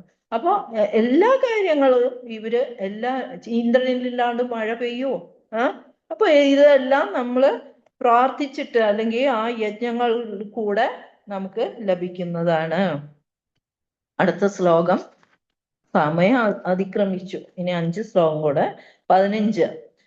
കർമ്മ ബ്രഹ്മോദ്ഭവം വിദ്ധി ബ്രഹ്മാക്ഷര സമുദ്ഭവം തസ്മാത് സർവഗതം ബ്രഹ്മ നിത്യം യജ്ഞേ പ്രതിഷ്ഠിതം. വിവർത്തനം. വേദങ്ങളിൽ നിയന്ത്രിത കർമ്മവിധികൾ വിവരിച്ചിട്ടുണ്ട്, അതാണ് പറഞ്ഞത്. വേദങ്ങളിൽ എല്ലാം നിയന്ത്രിത കർമ്മവിധികൾ വിവരിച്ചിട്ടുണ്ട്. പരമദിവ്യോത്തമ പുരുഷനിൽ നിന്ന് നേരിട്ട് ഉത്ഭവിച്ചതാണ് വേദങ്ങൾ. ഭഗവാന്റെ ശ്വാസങ്ങളിൽ കൂടെ വന്നതാണ് വേദം. അതിനാൽ വ്യാപകമായ അതീന്ദ്രിയ സത്ത യജ്ഞകർമ്മങ്ങളിലാണ് എന്നെന്നും കുടികൊള്ളുന്നത്. അതിനാൽ സർവവ്യാപകമായ അതീന്ദ്രിയ സത്ത യജ്ഞകർമ്മങ്ങളിലാണ് എന്നെന്നും കുടികൊള്ളുന്നത്. അത് വേദങ്ങൾ എവിടെ നിന്ന് വന്ന? ഭഗവാന്റെ ശ്വാസത്തിൽ നിന്നും വന്നതാണ്. അപ്പൊ നമ്മളത് അത്ര ഇമ്പോർട്ടന്റ് ആയിട്ട് നോക്കുന്നതാണ്. 4 വേദങ്ങളുണ്ട്: ഋഗ്വേദം, യജുർവേദം, സാമവേദം, അഥർവേദം. അപ്പൊ ഓരോ വേദങ്ങളിലും നമുക്ക് ഉദ്ദിഷ്ട കാര്യങ്ങൾ അല്ലെങ്കിൽ കർമ്മങ്ങൾ എല്ലാം അതില് കൃത്യമായിട്ട് എഴുതിയിട്ടുണ്ട്. അപ്പൊ അതനുസരിച്ചിട്ട് വേണം നമ്മള് ഇത് ചെയ്യാനും പ്രവർത്തിക്കാനും. 16 ഏവം പ്രവർത്തിതം ചക്രം നാനുവർത്തയതീഹ യഃ അഘായുരിന്ദ്രിയാ രാമോ മോഘം പാർത്ഥ സജീവതി. പ്രിയപ്പെട്ട അർജുന, വേദങ്ങളാൽ സ്ഥാപിക്കപ്പെട്ട യജ്ഞങ്ങൾ അനുഷ്ഠിക്കാതെ ജീവിക്കുന്നവൻ പാപം നിറഞ്ഞ ജീവിതമാണ് നയിക്കുന്നത്. ഇന്ദ്രിയ സന്ദർപ്പണത്തിനു വേണ്ടി മാത്രം ആഗ്രഹിക്കുന്ന അവന്റെ ജീവിതം ഫലമില്ലാത്തതാണ്. അർജുന, വേദങ്ങളിൽ സ്ഥാപിക്കപ്പെട്ട യജ്ഞങ്ങൾ അനുഷ്ഠിക്കാതെ ജീവിക്കുന്നവൻ പാപം നിറഞ്ഞ ജീവിതമാണ് നയിക്കുന്നത്. അപ്പൊ ഇതെല്ലാം റിലേറ്റഡ് വിത്ത് കർമ്മസ് ആണ് കേട്ടോ. ഇന്ദ്രിയ സന്ദർപ്പണത്തിനു വേണ്ടി മാത്രം ആഗ്രഹിക്കുന്ന അവന്റെ ജീവിത ഫലമില്ലാത്തതാണ്. ഇവിടെ കർമ്മയോഗം, ധ്യാനയോഗം, ഭക്തിയോഗം, ഈ 3 വഴികളിൽ ഏതിലൂടെയായാലും ശരി, പ്രകൃതി നിയമം അനുസരിച്ച് മനുഷ്യ ജീവിതം ആത്മസാക്ഷാത്കാരത്തിനു വേണ്ടിയുള്ളതാണ്. നേരത്തെ പറഞ്ഞതാണ്, വേദങ്ങൾ അനുസരിച്ച് യജ്ഞകർമ്മങ്ങൾ അനുഷ്ഠിക്കേണ്ടതുണ്ട്. നിയമങ്ങൾ അനുസരിക്കാത്തവർ വീണ്ടും വീണ്ടും അപായ സാധ്യതയുള്ള ജീവിതം നയിക്കുന്നു. വളരെ ഇമ്പോർട്ടന്റ് ആണ്. 17 യസ്ത്വാത്മാ അതിരേവ സ്യാത് ആത്മതൃപ്തശ്ച മാനവഃ ആത്മന്യേവ ച സന്തുഷ്ടസ്തസ്യ കാര്യം ന വിദ്യതേ. വിവർത്തനം: മനുഷ്യ ജീവിതം ആത്മസാക്ഷാത്കാരത്തിനു വേണ്ടി ഒഴിഞ്ഞു വെക്കുകയും ആത്മാരാമനായി വർത്തിക്കുകയും ആത്മാവിൽ പൂർണ്ണ തൃപ്തനായിരിക്കുകയും ചെയ്യുന്നവന് കർത്തവ്യങ്ങളൊന്നുമില്ല. മനുഷ്യജീവിതം നമുക്ക് കിട്ടിയ ഈ മനുഷ്യ ജീവിതം അല്ലെ, ആത്മസാക്ഷാത്കാരത്തിന് വേണ്ടി മാത്രം പ്രവർത്തിക്കുക. ഭഗവാൻ ആരാന്ന് മനസ്സിലായ പിന്നെ നമ്മള് ഭഗവാന് വേണ്ടി, കൃഷ്ണാവബോധത്തിന് വേണ്ടി ജീവിക്കുക. കാരണം ഈ ഒരു ജീവിതത്തിലാണ് നമുക്ക് സംസാരിക്കാനും ഭഗവാനെ കുറിച്ച് അറിയാനും ഭഗവാനെ കുറിച്ച് സ്മരിക്കാനും. അല്ലെങ്കിൽ ഒന്ന് നോക്കൂ, നമ്മുടെ ചുറ്റും എത്രയോ മൃഗങ്ങളുണ്ട്. അവർക്കൊക്കെ സംസാരിക്കാൻ പറ്റുമോ? ഭഗവാനെ കുറിച്ച് ഓർമ്മയുണ്ടാവോ? അല്ലെങ്കിൽ ഭഗവാനെ കുറിച്ച് ഇപ്പൊ നമ്മൾ സംസാരിക്കുന്നപ്പോ ചെവി കൊള്ളുമായിരിക്കും. ചില പട്ടികൾ, പൂച്ചകളുണ്ട്, ഭജന കേൾക്കുമ്പോ ഇങ്ങനെ ശ്രദ്ധിച്ചുകൊണ്ടിരിക്കും.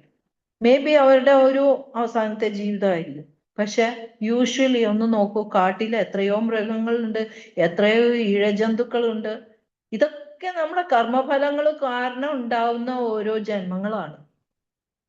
അപ്പൊ ആ ജന്മങ്ങളെ കാരണം നമുക്ക് ഒരു മനുഷ്യ ജീവിതം കിട്ടുമ്പോൾ എത്രയോ പുണ്യം ചെയ്യുമ്പോഴാണ് നമുക്ക് ഒരു മനുഷ്യ ജീവിതം കിട്ടുന്നത്. ആ മനുഷ്യ ജീവിതം നമ്മള് മായയുടെ ആ വലയത്തിൽ പെട്ട് നമ്മളെല്ലാം മറന്നുപോകും. ആ മറന്നു പോകുമ്പോഴെന്താണ്, നമ്മൾ വീണ്ടും ഈ കർമ്മബന്ധനങ്ങളിൽ വന്ന് പെട്ട് വീണ്ടും പുനരഭിജനനം, പുനരഭിമരണം, പുനരഭിജനനി ജഠരേ ശയനം, ഏതോ ഒരു അമ്മയുടെ വയറ്റിൽ വീണ്ടും വീണ്ടും ചെന്ന് പെടുന്നു. അടുത്തത് 18 നൈവ തസ്യ കൃതേനാർത്ഥോ ന കൃതേനേഹ കശ്ചന ന ചാസ്യ സർവഭൂതേഷു കശ്ചിദർത്ഥ വ്യപാശ്രയഃ. വിവർത്തനം: ആത്മസാക്ഷാത്കാരം ലഭിച്ചവന് തനിക്ക് വിധിക്കപ്പെട്ട കർത്തവ്യം നിറവേറ്റുന്നത് കൊണ്ട് നേടാനായിട്ട് ഒന്നുമില്ല. സിമ്പിളാണ്. ആത്മസാക്ഷാത്കാരം കിട്ടിയ പിന്നെ is directly connected with God. ഒരു സംശയം വേണ്ട. പിന്നെ അദ്ദേഹം തിരിച്ച് ചിന്തിക്കുന്നില്ല. അദ്ദേഹം ആ ദൈവിക പാതയിൽ അല്ലെങ്കിൽ സ്പിരിച്വൽ ആ ഇതിൽ തന്നെ ഭഗവാൻ ആരാന്ന് മനസ്സിലായി കഴിഞ്ഞു, ഞാൻ ആരാന്ന് മനസ്സിലായി കഴിഞ്ഞു, സോൾ ആരാന്ന് മനസ്സിലായി കഴിഞ്ഞു, സോളും ഭഗവാനും തമ്മിൽ എന്താ ബന്ധം എന്ന് മനസ്സിലായി കഴിഞ്ഞു. അപ്പൊ പിന്നെ അതേ പാതയിലൂടെ പോയാൽ മതി. അത് ചെയ്യാതിരിക്കാൻ ഒരു കാരണവുമില്ല. അദ്ദേഹത്തിന് വേറൊരു ഇനി അത് മാത്രമേ ഉള്ളൂ. ആത്മസാക്ഷാത്കാരം കിട്ടിക്കഴിഞ്ഞു, അവന് മറ്റൊരു ജീവിയെയും ആശ്രയിക്കേണ്ടതുമില്ല. വളരെ നല്ല ശ്ലോകമാണ് കേട്ടോ. അത് ആത്മജ്ഞാനിക്ക് വിധിവിഹിതമായ ഒരു കർമ്മവും ചെയ്യേണ്ട ബാധ്യതയില്ല. കൃഷ്ണാബോധ പ്രവർത്തനങ്ങളിൽ മാത്രം ഏർപ്പെടാം. അടുത്ത ശ്ലോകങ്ങളിൽ എന്താ പറയുന്നതെന്ന് നോക്കാം. 19. തസ്മാദസക്ത സതതം കാര്യം കർമ്മ സമാചരഃ അസക്തോ ഹ്യാചരൻ കർമ്മ പരമാപ്നോതി പുരുഷഃ. അതുകൊണ്ട് കർമ്മഫല ഫലാകാംക്ഷ കൂടാതെ കടമയെന്ന നിലയ്ക്ക് കർത്തവ്യം നിറവേറ്റുക. അർജുനനോട് വീണ്ടും പറയാണ്, അതുകൊണ്ട് കർമ്മഫലകാംക്ഷ കൂടാതെ നിന്റെ കടമയാണ്, ക്ഷത്രിയ കടമയാണ്, അതുകൊണ്ട് നീ അത് കർത്തവ്യം നിറവേറ്റുക. നിഷ്കാമ പ്രവർത്തനം ഭക്തനെ പരമപദത്തിലെത്തിക്കും. അപ്പോ നിഷ്കാമം, നമ്മൾ ആഗ്രഹിക്കാതെ, കാമം എന്ന് വെച്ചാൽ ആഗ്രഹം. അപ്പോ അതിന്റെ ഫലം നമ്മൾ ആഗ്രഹിക്കാതെ നമ്മള് ഒരു കർത്തവ്യം, നമ്മുടെ കർത്തവ്യം എന്താന്ന് ഇപ്പോ ആത്മസാക്ഷാത്കാരം ലഭിച്ച ആളുടെ കാര്യമാണ് ഇത് പറയുന്നത്. അദ്ദേഹം ഡയറക്റ്റ് പരമപദത്തിൽ എത്തും. അതാ ഞാൻ പറഞ്ഞ, ലിഫ്റ്റ് പ്രസ് ചെയ്താൽ മതി. ഹരേ കൃഷ്ണ കൃഷ്ണ കൃഷ്ണ ഹരേ ഹരേ, ഹരേ രാമ രാമ രാമ ഹരേ ഹരേ. ആ ബട്ടൺ പ്രസ് ചെയ്താല് നമ്മള് പരമപദത്തിൽ എത്തും. 20. കർമ്മണൈവ ഹി സംസിദ്ധിമാസ്ഥിതാ ജനകാദയഃ ലോകസംഗ്രഹമേവാപി സംപശ്യൻ കർത്തുമർഹസി. ജനകൻ മുതലായ രാജാക്കന്മാർ തങ്ങളുടെ വിധി കർമ്മങ്ങൾ മാത്രം അനുഷ്ഠിച്ച് പരിപൂർണതയിൽ എത്തിച്ചേർന്നു. അതിനാൽ സാമാന്യ ജനങ്ങളെ പഠിപ്പിക്കുന്നതിനായി നീ കർമ്മം ചെയ്യേണ്ടിയിരിക്കുന്നു. ജനകൻ ആരാണ് അറിയാവോ? സമയം കളയുന്നില്ല. സീതയുടെ അച്ഛൻ, സീതാ മാതാജിയുടെ അച്ഛൻ.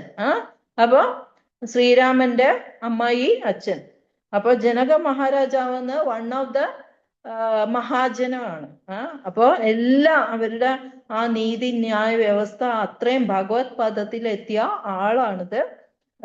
സാമാന്യമായിട്ട് എല്ലാ ജനകനെ പോലെ ആത്മസാക്ഷാത്കാരം ലഭിച്ച വ്യക്തികൾ 12 മഹാജനങ്ങളിൽ ഒരാളാണ് ജനകൻ.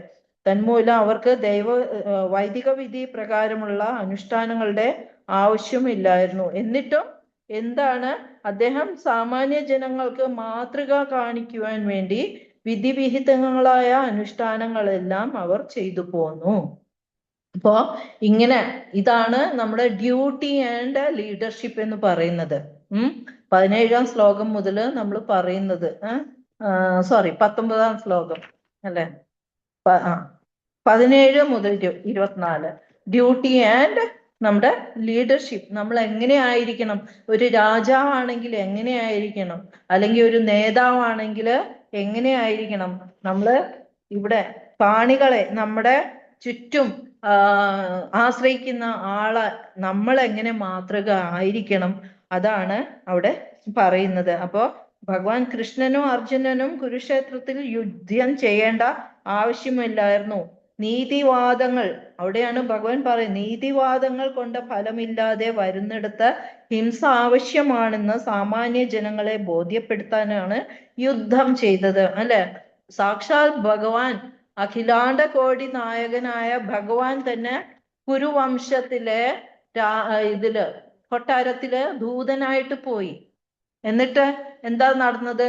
ആ ദുര്യോധന്റെ ബുദ്ധി ശൂന്യനായ ദുര്യോധനും ദുശാസനും ഭഗവാനെ കെട്ടിയിടാനാണ് ദൂതന്മാരോട് പറഞ്ഞത് അല്ലെ. അംഗരക്ഷരോട് കെട്ടിയിടുവോ ആ വസുദേവനെ.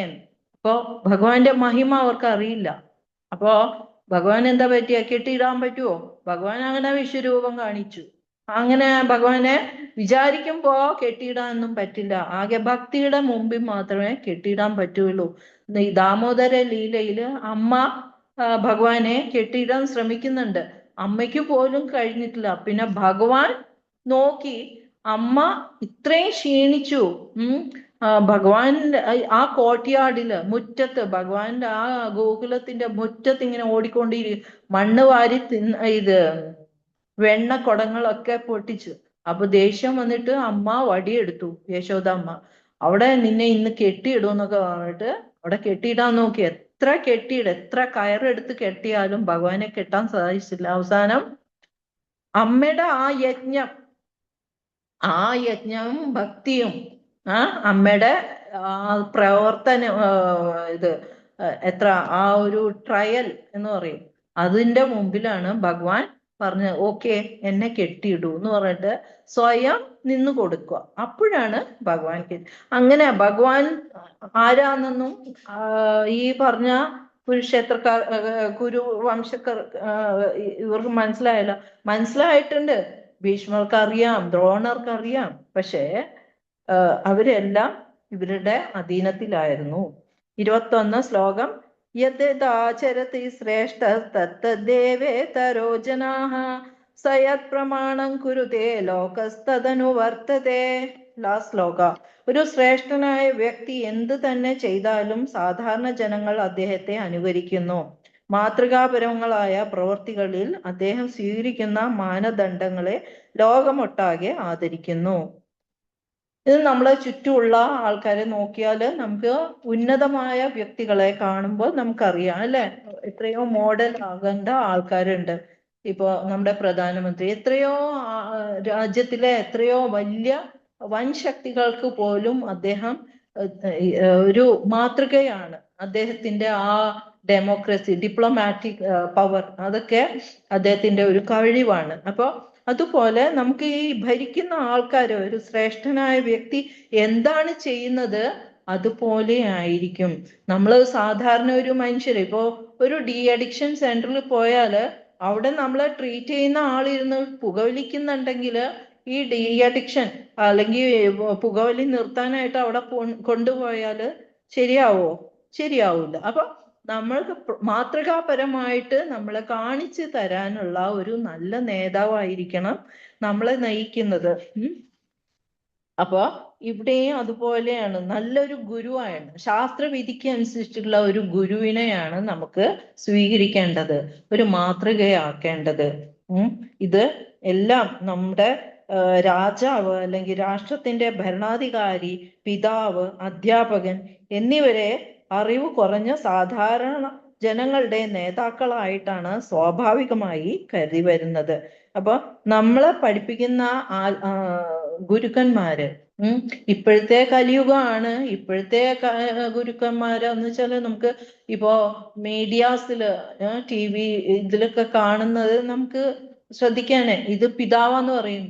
ഇപ്പോഴത്തെ എത്രയോ മോശം പിതാക്കന്മാരുണ്ട്, നമുക്ക് അതൊന്നും സ്വീകരിക്കാൻ പറ്റില്ല. പക്ഷെ ഇതിൽ പറയുന്നത് ഉത്തമനായ ഒരു പിതാവ് അല്ലെങ്കിൽ ഉത്തമനായ ഒരു ഗുരു അല്ലെങ്കിൽ ഉത്തമനായ ഒരു ഭരണാധികാരി, ഉത്തമനായ രാജാവ് എങ്ങനെ ആയിരിക്കണം?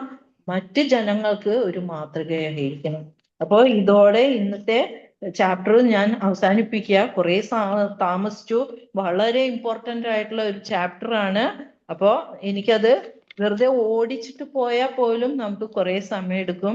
എന്നോട് ക്ഷമിക്കുക നിങ്ങളെല്ലാവരും. ഏതായാലും ഞാൻ ആരോടെങ്കിലും എന്തെങ്കിലും ഞാൻ തെറ്റു പറഞ്ഞിട്ടുണ്ടെങ്കിൽ ക്ഷമ ചോദിക്കുന്നു. വാഞ്ചാകൽപതരുഭ്യശ്ച കൃപാ സിന്ധുഭ്യഃ ച പതിതാനാം പാവനേഭ്യോ വൈഷ്ണവേഭ്യോ നമോ നമഃ. അനന്തകോടി വൈഷ്ണവ വൃന്ദ की जय. श्रील प्रभुपाद की जय. गुरु महाराज की जय. हरे कृष्ण माताजी, ओवर टू यू माताजी. ഹരേ കൃഷ്ണ മാതാജി. ഇന്ന് നമുക്ക് വളരെ നന്നായിട്ട് തന്നെ ഇന്നത്തെ കാലഘട്ടത്തിൽ നടക്കുന്ന കാര്യങ്ങളായിട്ട് കമ്പയർ ചെയ്തിട്ട് നമുക്കിന്ന് ശ്ലോകങ്ങളൊക്കെ മാതാജി വളരെ നന്നായിട്ട് തന്നെ പറഞ്ഞു തന്നു. Thank you Mataji. ഇനി ആർക്കെങ്കിലും എന്തെങ്കിലും സംശയമോ അഭിപ്രായം എന്തെങ്കിലും ഉണ്ടെങ്കിൽ മാതാജിയോട് ചോദിക്കാം. ഹരേ കൃഷ്ണ.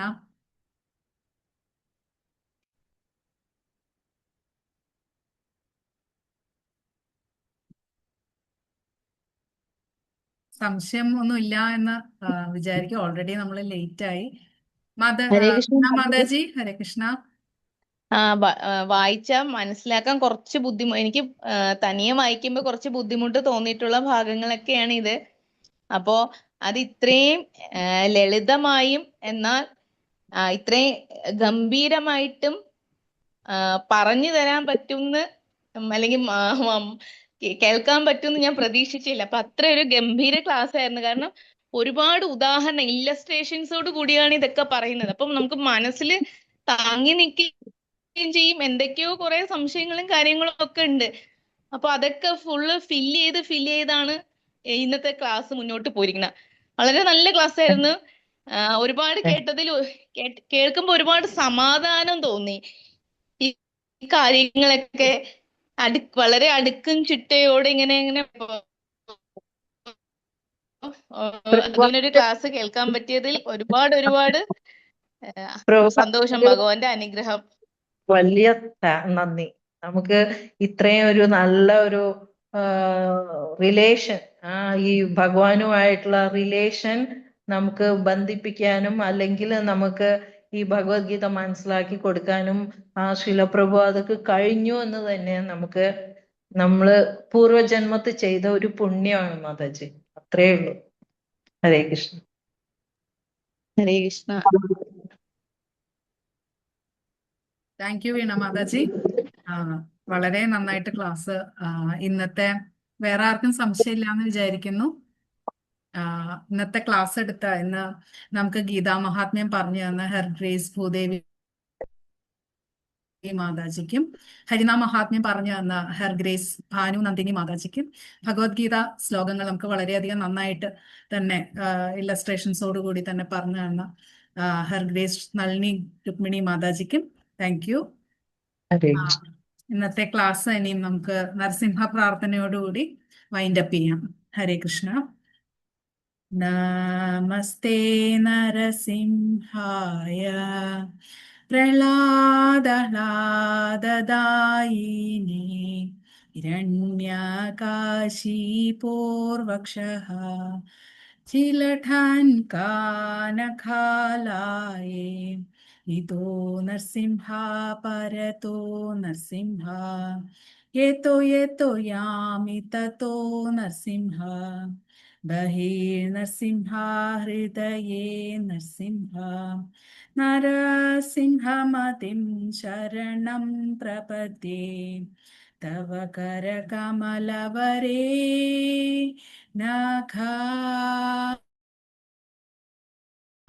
അധുതശൃംഗാ ദലിതാ ഹിരണ്യകാശിപു ധനുഭൃംഗാ കേശവധൃത നരഹരിരൂപ ജയ ജഗദീശ ഹരേ ജയ ജഗദീശ ഹരേ ജയ ജഗദീശ ഹരേ ജയ നരസിംഹദേവ് ജയ നരസിംഹദേവ് ജയ നരസിംഹദേവ് ജയ നരസിംഹദേവ് ജയ നരഹരി ജയ നരഹരി ജയ നരഹരി ജയ നരഹരി ജയ ലക്ഷ്മി നരസിംഹ ജയ ലക്ഷ്മി നരസിംഹ ജയ ലക്ഷ്മി നരസിംഹ ജയ ലക്ഷ്മി നരസിംഹ ജയ പ്രഹ്ലാദ് മഹാരാജ് ജയ പ്രഹ്ലാദ് മഹാരാജ് ജയ പ്രഹ്ലാദ് മഹാരാജ്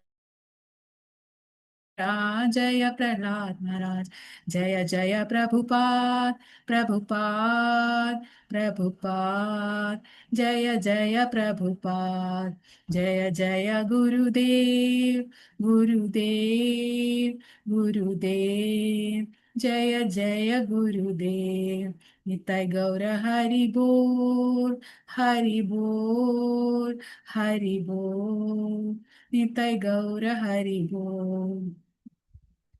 ഹരേ കൃഷ്ണ. നമുക്ക് അടുത്ത വെള്ളിയാഴ്ച ഇതേ സമയം നമുക്ക് കണ്ടുമുട്ടാം അടുത്ത ഗീതാ ക്ലാസ്സിലേക്ക്. ഹരേ കൃഷ്ണ. Thank U.